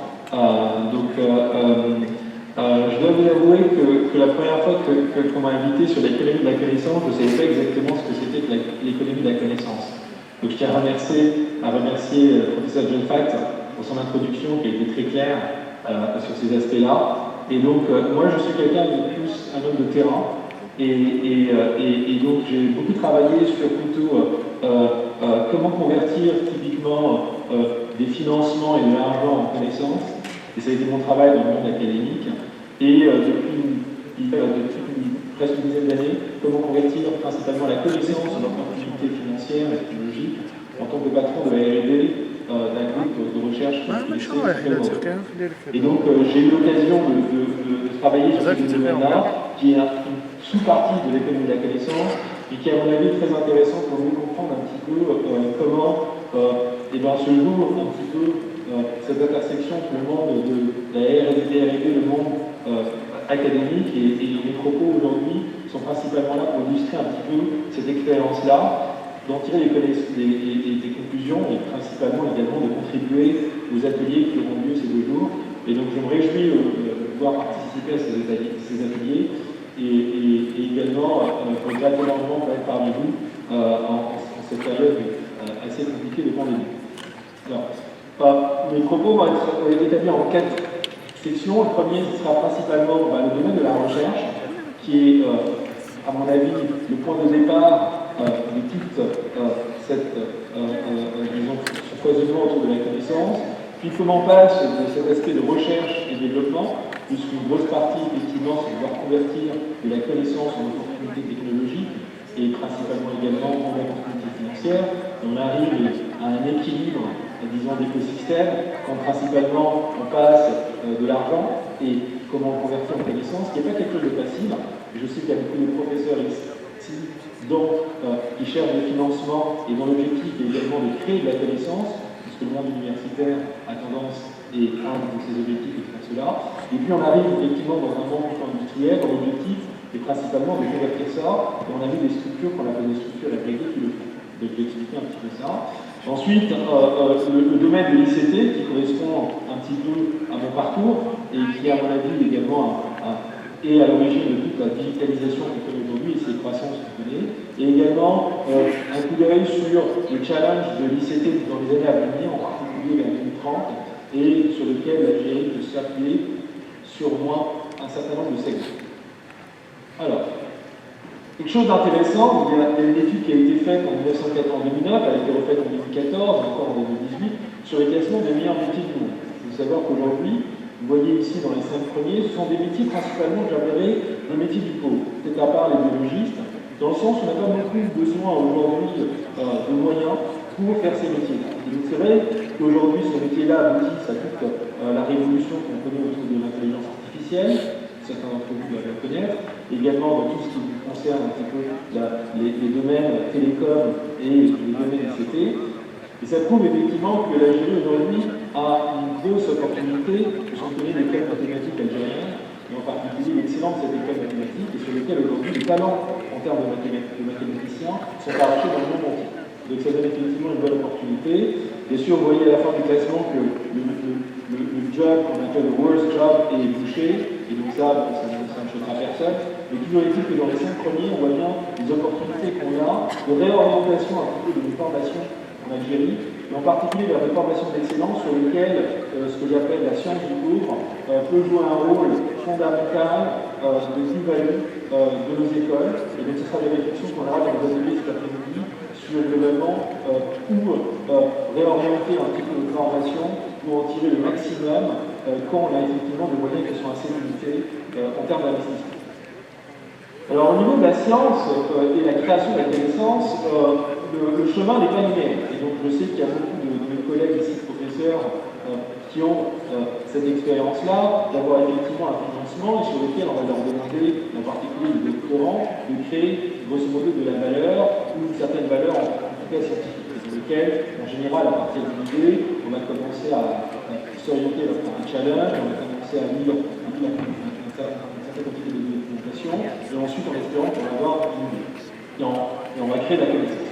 Malheureusement, ça se passe pas comme ça, et beaucoup d'entre vous qui font de la recherche vivent cette expérience-là. On est plutôt effectivement vers toujours de l'avancement et du recul, où à partir d'une idée, effectivement, elle devient complètement un foisonnement d'interactions qui ont lieu, et également sur lequel beaucoup de choses qu'on avait vues, trouvées il y a 2 mois, qu'on avait oubliées, vont réapparaître 2 mois après, et vont permettre effectivement de pouvoir percer un domaine sur lequel on avait mis un étude.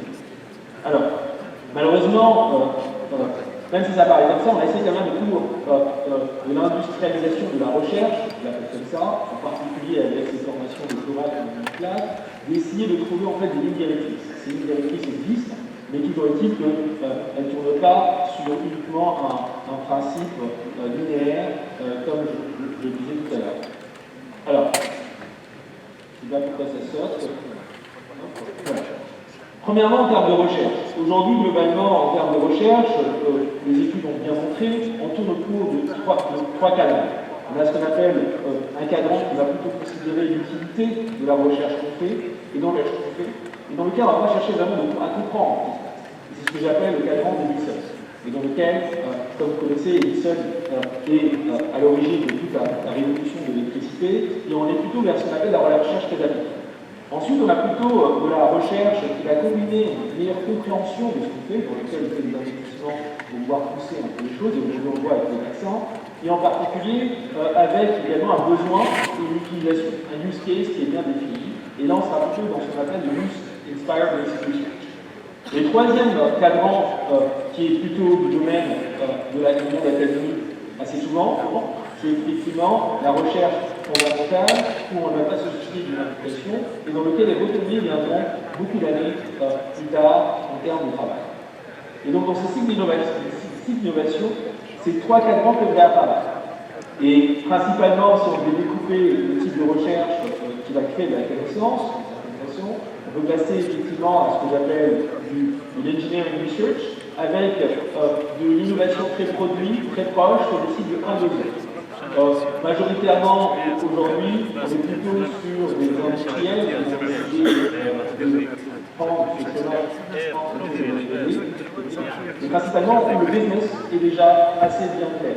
Ce que je veux dire, c'est qu'il prend très peu de risques sur ce type de recherche-là, parce qu'en général, on connaît globalement le client, et on sait globalement le besoin, on l'a identifié, ou encore on va créer ce besoin. D'accord? Dans le cas d'Apple, c'est un cycle assez classique. Ensuite, on est plutôt sur des roadmaps technologiques. Les roadmaps technologiques, ça veut dire qu'il y a une impulsion, ça peut être une impulsion d'une entreprise, ça peut être une impulsion de l'État, qui va définir une roadmap technologique qui va durer 5 à 10 ans. Des programmes qu'on connaît dans le monde, de type 5G, type IA, de type quantum computing, font partie de ces roadmaps technologiques. Elles peuvent être à l'issue d'entreprises qui veulent effectivement conquérir un avantage technologique majeur avec une vision de déploiement de réseaux, de solutions à leur visant. C'est des groupes de type Huawei, Ericsson, Nokia et d'autres. Ou ça peut être également des États qui décident de mettre en perspective des plans. Et ces plans-là sont définis par rapport à des stratégies et dans lesquelles on va retrouver des solutions qui auront lieu dans un axe de 5 ans. Et ensuite, bien sûr, vous avez la partie que j'appelle Innovation Driven, donc Business Driven, Technology Driven et Innovation Driven, ou là, globalement, on ne cherche pas d'application, on essaie effectivement de faire ce qu'on appelle des ruptures scientifiques. Et là, effectivement, en général, les structures, en particulier étatiques, les structures nationales, vont jouer un rôle fondamental, et le monde académique va également jouer un rôle fondamental, afin de trouver et de pousser ces ruptures scientifiques qui n'auront des conséquences et des applications qu'un certain nombre d'années plus tard, on est sur des cycles de 10 à 20 ans. Et donc, sur cette partie-là, passons maintenant à la partie R&D. On a principalement parlé de la partie recherche, qui à mon avis est extrêmement importante, et sur laquelle je vous ai donné aujourd'hui les différents mécanismes. On est dans un cycle, quand on parle de développement, dans deux cas, où on est plutôt sur ce que j'appelle le certain et l'incertain. D'accord? Le certain va être principalement joué par ce qu'on appelle des ingénieurs, qui sont principalement dans les entreprises, et vous aurez également, dans l'incertain, des scientifiques qui peuvent être également des entreprises qui prennent des risques, des professeurs et des instituts de recherche. Les organisations sont plutôt des organisations qui sont dans le développement avec une certitude, on sait où on va, et dans lequel, effectivement, tout sera assez centralisé, alors que dans une optique plutôt de recherche dans l'incertain, on sera plutôt dans ce qu'on appelle de l'exploration multipath, c'est-à-dire multi-trajet dans des directions multiples. On aura également, dans un cas de développement, plutôt une décision qui sera faite au niveau des hiérarchies par des implications très business, de rentabilité, avec également une quasi-certitude de l'issue du résultat, alors qu'en général, sur la partie incertaine, on sera plutôt sur des innovations technologiques sur lesquelles on va développer un portefeuille de solutions, comme avec des startups, et sur lesquelles un risque va être déterminé. Et en général, ce risque, en fonction des endroits, des secteurs, peut être un risque de 1 sur 10, c'est savoir qu'un succès sur 10 failures sur lesquels, effectivement, le succès sera une licorne à la suite de ça. Et donc, vous voyez que, typiquement, dans ce que j'expliquais tout à l'heure en termes de différents types d'innovation, vous allez avoir un endroit qui sera plutôt ce qu'on j'appelle le commercial application, qui sera principalement poussé par les ingénieurs.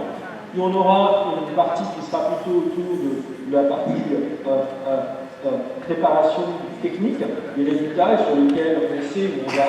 Et ensuite une partie un peu plus, disons, brouillard, où on passe de l'innovation technologique à l'invention technologique et à la recherche scientifique sur le terrain.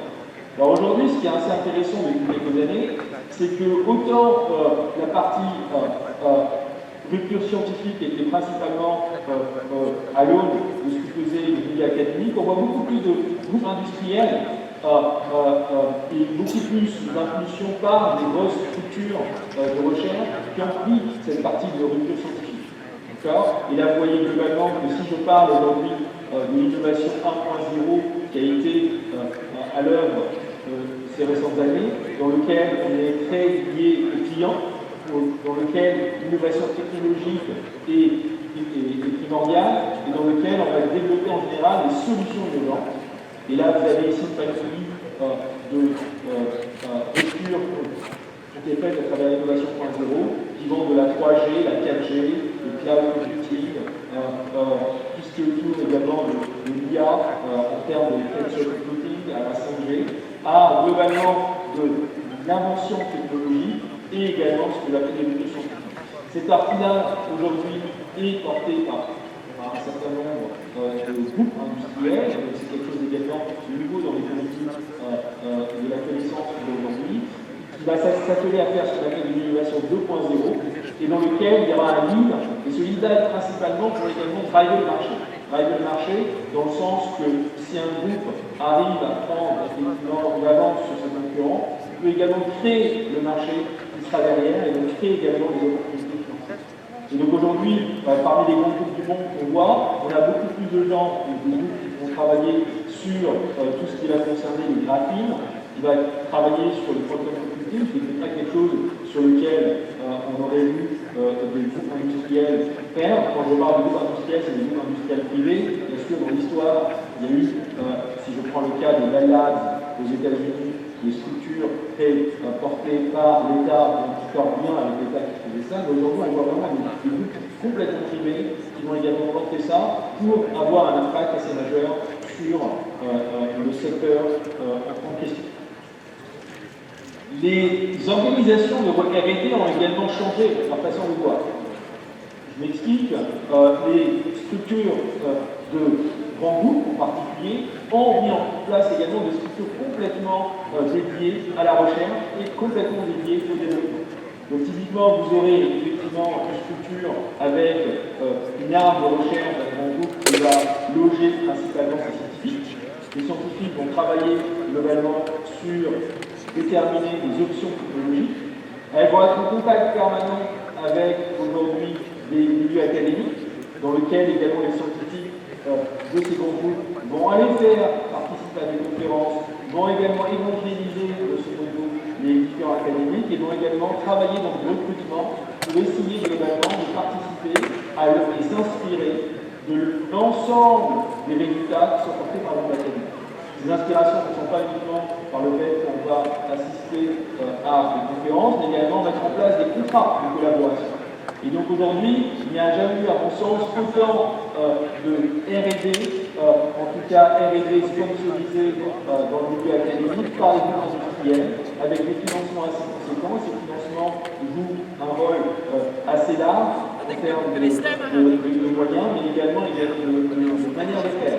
On passe à des chaînes où globalement on va financer un certain nombre de professeurs qui jouent un rôle important dans le process de idées, mais également des donations pour le cas de l'université ou des conditions de collaboration très strictes en termes de propriété intellectuelle quand on a déterminé principalement une innovation et de l'autre côté, on aura principalement la partie client, product marketing, qui va jouer le rôle effectivement de ramener les besoins, ramener un petit peu le sentiment du marché vers ces.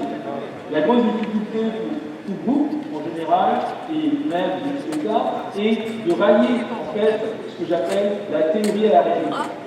Et donc là, on aura l'occasion d'en parler cet après-midi, les mécanismes sont très différents en fonction des cultures asiatiques, européennes, américaines, également des mécanismes des pays, des entreprises, également la culture scientifique de ces différents pays qui ont été mis en place pour le fait.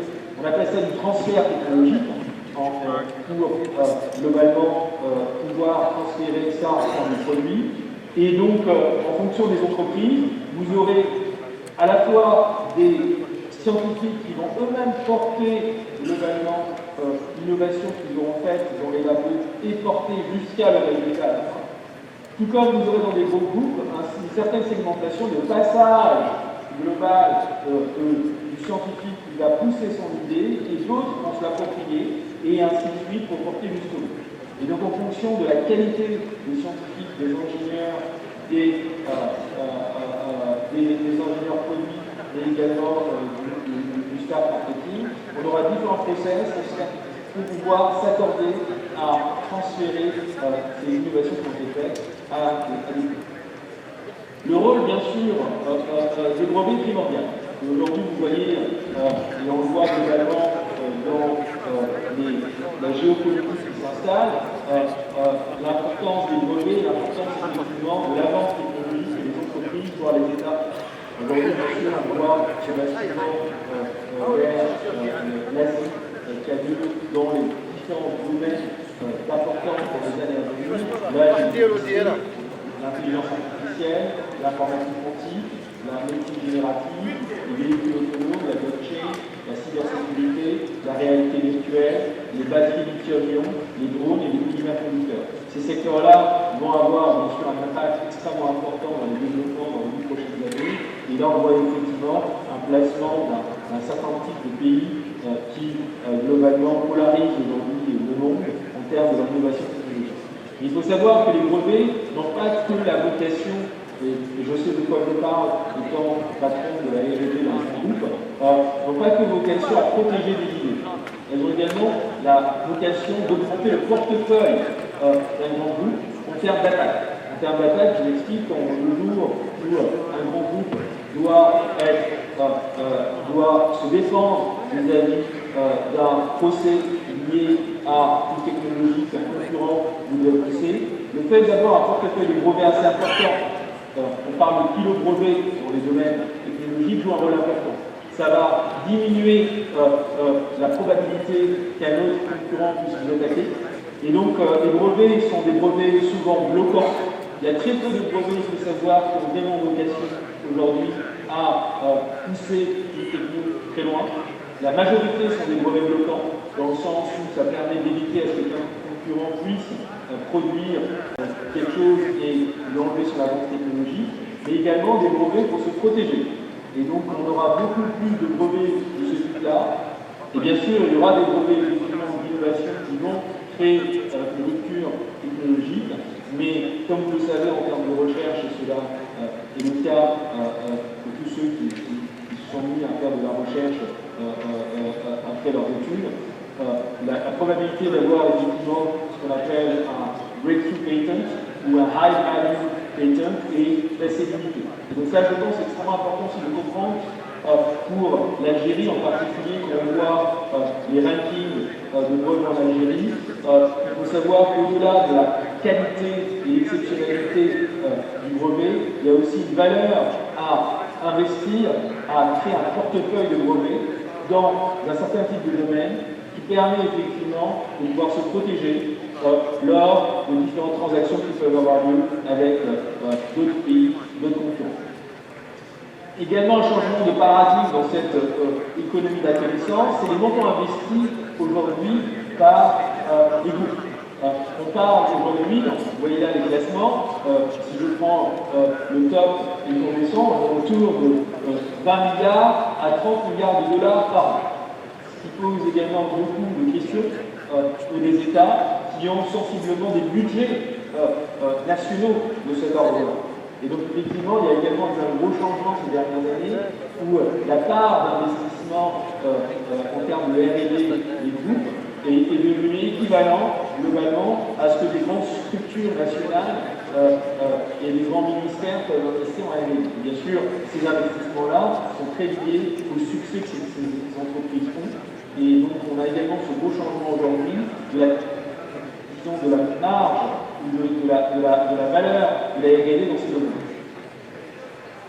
Alors, c'est bien pourquoi je sais. Parlons maintenant de deux autres points. Le premier point que je voudrais aborder, c'est effectivement l'importance de l'ICT dans ce que j'appelle le Sustainable Development. Et quelles sont les caractéristiques aujourd'hui qui permettraient à notre pays de pouvoir effectivement en profiter un maximum. Et bien sûr, l'objectif, j'espère que ces jours d'atelier, c'est également de mettre des priorités sur quel endroit on doit aller. Et là, globalement, c'est une étude qui a été faite par les Nations Unies avec un agenda 2030, donc ça fait pas beaucoup d'années, ça fait 9 ans, pour essayer de mieux comprendre un petit peu l'impact de l'ICT et dans quelle direction effectivement selon les pays cet impact pouvait avoir le plus d'effet. Et donc, bien sûr, l'impact de l'ICT, on n'a pas besoin d'en parler, les chiffres sont là, vous les retrouvez n'importe où sur toutes les bases de données. L'impact en termes monétaires, financiers est assez exceptionnel, et également en termes d'employabilité. C'est pas tant ça qui m'intéresse dans les propos, c'est principalement de mieux comprendre que je vais vous envoyer donc là, vous voyez, on a une page 3, ce que j'appelle l'ICT Map, correspond à un segment de pays plutôt pionniers. L'Algérie en fait partie, l'Égypte en fait partie, le Maroc en fait partie, l'Afrique du Sud en fait partie. Grosso modo, on va pousser un maximum dans nos politiques l'utilisation de l'ICT, pousser l'utilisation de l'ICT pour avoir un meilleur accès globalement aux gens, d'accord, et pour qu'ils puissent s'introduire dans ce qu'on appelle l'économie numérique. Et vous avez ensuite un deuxième segment de pays, d'accord, qui sont un peu plus dans la moyenne, qui ne sont pas leaders, et là vous avez même la Chine, qui en fait partie, vous avez le Brésil, vous avez l'Argentine, et qui sont plutôt des pays qui sont en train d'augmenter encore de manière beaucoup plus conséquente la demande en numérique et en technologie d'information et de communication pour faciliter la digitalisation de leur industrie, d'accord, avec également un gros potentiel de croissance. Et vous avez un dernier pays qui est plutôt dans une logique d'exploitation de cette société et d'explorer toutes les considérations de big data et de l'IoT liées à ça. Donc là, bien sûr, les pays européens, l'Australie et les États-Unis en font partie. Alors, ce qui est intéressant, quand on regarde un petit peu là où l'ICT peut jouer un rôle le plus important, en particulier de priorité, on voit qu'il y a trois domaines où ça joue un rôle le plus important. Alors, bien sûr, tous les domaines sont importants. C'est le domaine de la santé, d'accord, pour les pays pionniers comme nous.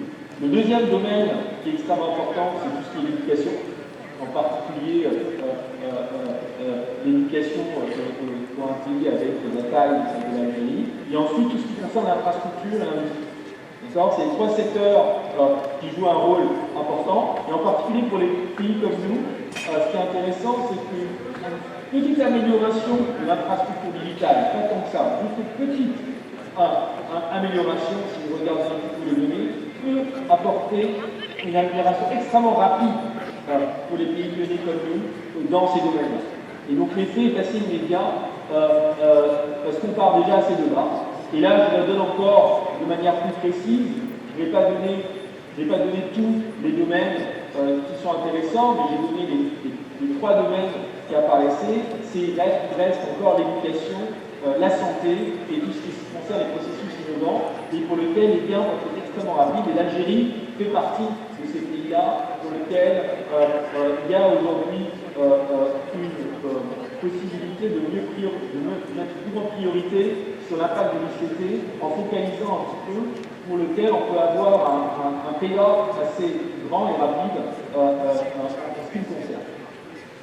Et donc, les trois voies aujourd'hui qui, à mon sens, permettent d'encore utiliser le potentiel de l'ICT pour notre économie. Le premier, bien sûr, c'est d'améliorer l'infrastructure avec également les terminaux. On oublie souvent que le rôle des terminaux est extrêmement important. Pour un pays comme l'Algérie, comme vous le savez, on importe quasiment tous les terminaux.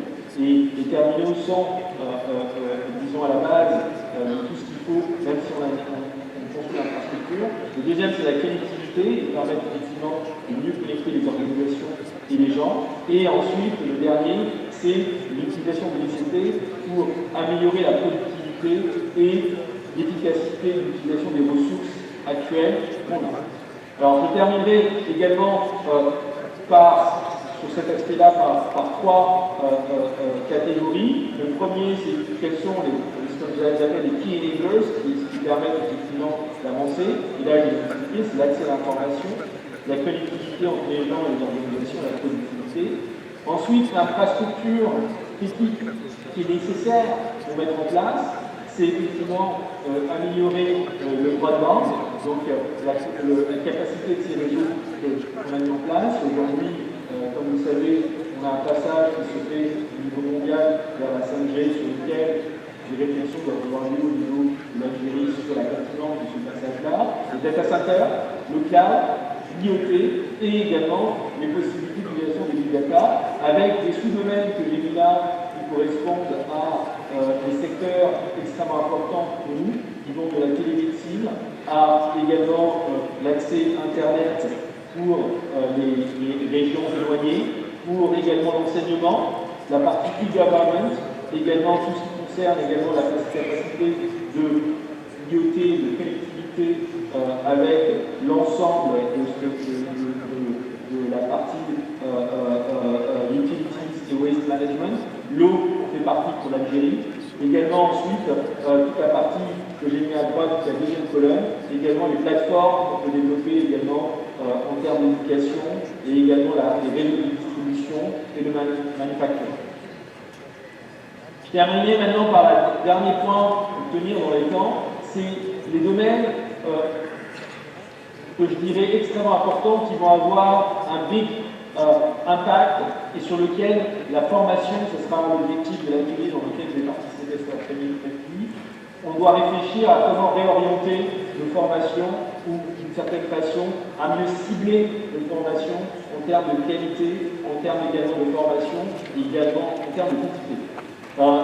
Sur les domaines qui me concernent, que je connais très bien, qui sont l'ICT, j'en liste 3, qui sont ce que j'appelle les domaines d'ICT en termes de recherche stratégique et sur lesquels il y a des choix à faire. Et tous ces domaines-là vont jouer un rôle extrêmement important dans les années à venir, à l'horizon 2030, et les pays qui arriveront à se positionner sur ces domaines-là vont jouer un rôle très important en termes de leadership et de croissance, et dans lequel nos ingénieurs doivent avoir une compréhension.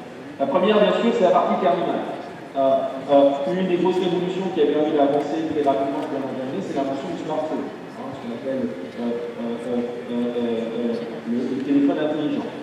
Aujourd'hui, bien sûr, tout concourt à développer des solutions dans lesquelles on va au-delà du smartphone, on essaie d'incorporer au mieux ce que j'appelle la 3D, l'expérience immersive, et sur lequel, d'ici 2030, on voit déjà beaucoup de choses qui se passent en termes de meilleure compréhension et de travaux. Ces travaux, bien sûr, nécessitent des outils en mathématiques, en traitement d'image, en traitement du signal, qui sont, à mon avis, extrêmement importants, sur lesquels la qualité des ingénieurs, des écoles, en tout cas d'ingénieurs et des universités algériennes, n'a pas à être jalouse vis-à-vis, à mon sens, de ce qui se passe dans les pays occidentaux, et sur lesquels, d'ailleurs, beaucoup d'ingénieurs qui finissent leurs études et vont faire des études à l'étranger réussissent brillamment dans ces domaines. Deuxième domaine extrêmement important sur lequel aujourd'hui on voit une bataille mondiale qui a lieu, c'est autour de la 5G et l'au-delà. Donc aujourd'hui, sur le principe, la 5G a commencé à être mise en déploiement. On voit déjà de gros agendas et de gros projets et de grosses roadmaps technologiques se faire pour la 6G. Au niveau européen, au niveau chinois, au niveau américain, l'ensemble des roadmaps technologiques ont été lancés sur effectivement arriver à développer une solution complète. On pourra en parler si ça vous intéresse sur des objectifs qui sont liés principalement à la connectivité des machines. Parce que c'est une prochaine étape après la connectivité des objets, c'est comment on arrivera à développer des protocoles pour connecter ces machines qui vont jouer un rôle extrêmement important dans les années à venir dans les différents domaines. Troisième, c'est la photonique, et sur lequel également on a, à mon sens, pas le bon matériel, en tout cas pas les bons labos pour le faire en termes d'investissement, mais on a les compétences. Et donc je connais un certain nombre d'Algériens qui sont extrêmement brillants dans ce domaine-là, qui ont fait des carrières assez brillantes. Et donc la photonique va jouer un rôle important pour la simple raison qu'aujourd'hui, le fait que beaucoup des processeurs aillent de plus en plus vite, on commence à atteindre en termes de fréquence ce qu'on connaît dans le monde de la photonique. Et donc la photonique aujourd'hui commence à jouer un rôle très important dans tout ce qu'on développe. Et aujourd'hui, on voit tous les programmes photoniques dans le monde, tous les matériaux à base de photonique qui commencent, et également tous les process qui vont impacter en termes de ce qu'on appelle l'industrie 4.0 dans ce domaine-là. La quatrième initiative, c'est bien sûr l'IP. Et donc l'IP va jouer également un rôle très important. Donc l'IP, c'est l'Internet. L'Internet a été conçu principalement pour connecter des gens entre eux. Il se trouve qu'aujourd'hui, les gens ne jouent plus un rôle aussi fondamental. On est en train de connecter des machines de plus en plus intelligentes entre elles, et sur lesquelles les adressages, le nombre d'objets a quasiment été multiplié par des facteurs assez considérables, et sur lesquels les process de sécurité sont extrêmement importants. Ces développements-là vont également jouer, donc l'aspect protocolaire, réseau, est également extrêmement important. Cinquième également domaine extrêmement important sur lequel il y a des réflexions, je sais déjà en Algérie, c'est sur la partie ce que j'appelle calcul computing semi-conducteur. Et donc là, il y a un rôle extrêmement important, on le voit aujourd'hui à travers ce qui se passe dans le monde et les batailles géopolitiques qui ont lieu autour de la partie semi-conducteur. Il y a aujourd'hui effectivement une volonté de revoir complètement la façon dont les structures de calcul ont été faites. Elles datent d'un scientifique très reconnu des années 40 qui s'appelait von Neumann, qui avait développé ce qu'on appelle les architectures de von Neumann, sur lesquelles les ordinateurs aujourd'hui fonctionnent toujours de la même manière, avec une séparation assez propre entre ce que j'appelle le calcul et la mémoire. Et on sait que globalement, pour révolutionner la façon d'augmenter la capacité de calcul, il faut essayer d'arriver à rapprocher ces deux mondes-là, à savoir rapprocher la mémoire du calcul, puisque la data joue le rôle le plus central aujourd'hui, c'est le calcul. Et donc il faut arriver à faire ces changements de paradigme. Et aujourd'hui, les architectures sont extrêmement importantes. À noter que von Neumann n'était pas globalement quelqu'un qui faisait forcément du hard, c'est du hardware, quand on dit ça, mais un mathématicien, et sur lequel également il y a aujourd'hui, à mon sens, des choix à faire. L'initiative 6, qui à mon avis, que j'ai mis ici, c'est bien sûr l'IA. Aujourd'hui, tout le monde en parle, mais globalement, en termes de programmes qui doivent être mis en place, je pense qu'il y a des travaux à faire qui doivent être assez importants, en particulier au niveau maghrébin, pas forcément algérien, de mieux fédérer la communauté autour de ça, puisque comme vous le voyez un peu partout dans le monde, tous nos jeunes talents qui sortent de l'école supérieure d'informatique, de Benzoa et des différentes universités et écoles d'ingénieurs algériennes sont tous absorbés aujourd'hui par des multinationales qui, grosso modo, bénéficient de leur qualité scientifique, ce qui prouve encore que la formation dans ce domaine-là en Algérie est excellente, mais sur lequel, effectivement, nous devons développer des compétences en interne et arriver à les garder pour développer ce segment-là qui est extrêmement important. L'autre domaine qui est encore un peu plus futuriste, mais pas tant que ça, on voit aujourd'hui les programmes, en tout cas en Europe et aux États-Unis, se faire autour du quantum. Aujourd'hui, c'est la prochaine révolution qui a lieu, et en fait, une tension qu'elle allait avoir lieu à un stade assez lointain. Mais encore il y a 2 jours, les Émirats ont annoncé leur premier ordinateur quantique pour cet été. Ça vous dit globalement l'arrivée assez rapide de toutes ces technologies qui ont passé assez lointaines, pour lesquelles le gap sera extrêmement plus rapide par rapport à certaines nations dans cette économie de la connaissance dont on parlait. Et l'initiative 8, qui est également extrêmement importante, c'est la cybersécurité. Aujourd'hui, c'est un enjeu de taille. La problématique qui est arrivée avec les développements de la 5G, sur lequel nous, en Algérie, nous avons peut-être manqué de compétences, et une meilleure compréhension aujourd'hui des enjeux de cette cybersécurité. Les déploiements de la 5G aujourd'hui dans le monde sont pointés autour de ça, et sur lequel tout ça peut être résolu par une meilleure, disons, compréhension, mais également une meilleure approche sur la façon de définir la notion de privacy, la notion de sécurité, la notion également de données et de façon de générer, de partager ces données-là dans les différents mondes. Voilà, je pense que je m'arrêterai là, au vu du temps que j'avais. Je terminerai juste par une petite anecdote pour les gens qui sont un peu matheux, et qui est extrêmement important, et qui vous dit également que sur les choix qu'on doit faire, à mon avis, ce qui compte, le principal, c'est l'effort et l'effort consistant pour arriver à atteindre nos objectifs. Et vous voyez bien que mathématiquement, que 1 à la puissance 365, c'est tous les jours, ça va donner CA1. Et si vous faites 1% d'effort par jour, et que vous développez ça 365 fois, et bien vous arrivez à un facteur plus de 37. Et ça vous démontre rapidement l'importance d'être consistant dans la direction des choix qu'on fera, j'espère, après ces 2 jours. Merci. شكرا موصول للبروفيسور مروان الإبراع فيما تفضل به من شرح الآليات تثمين هذه المعرفة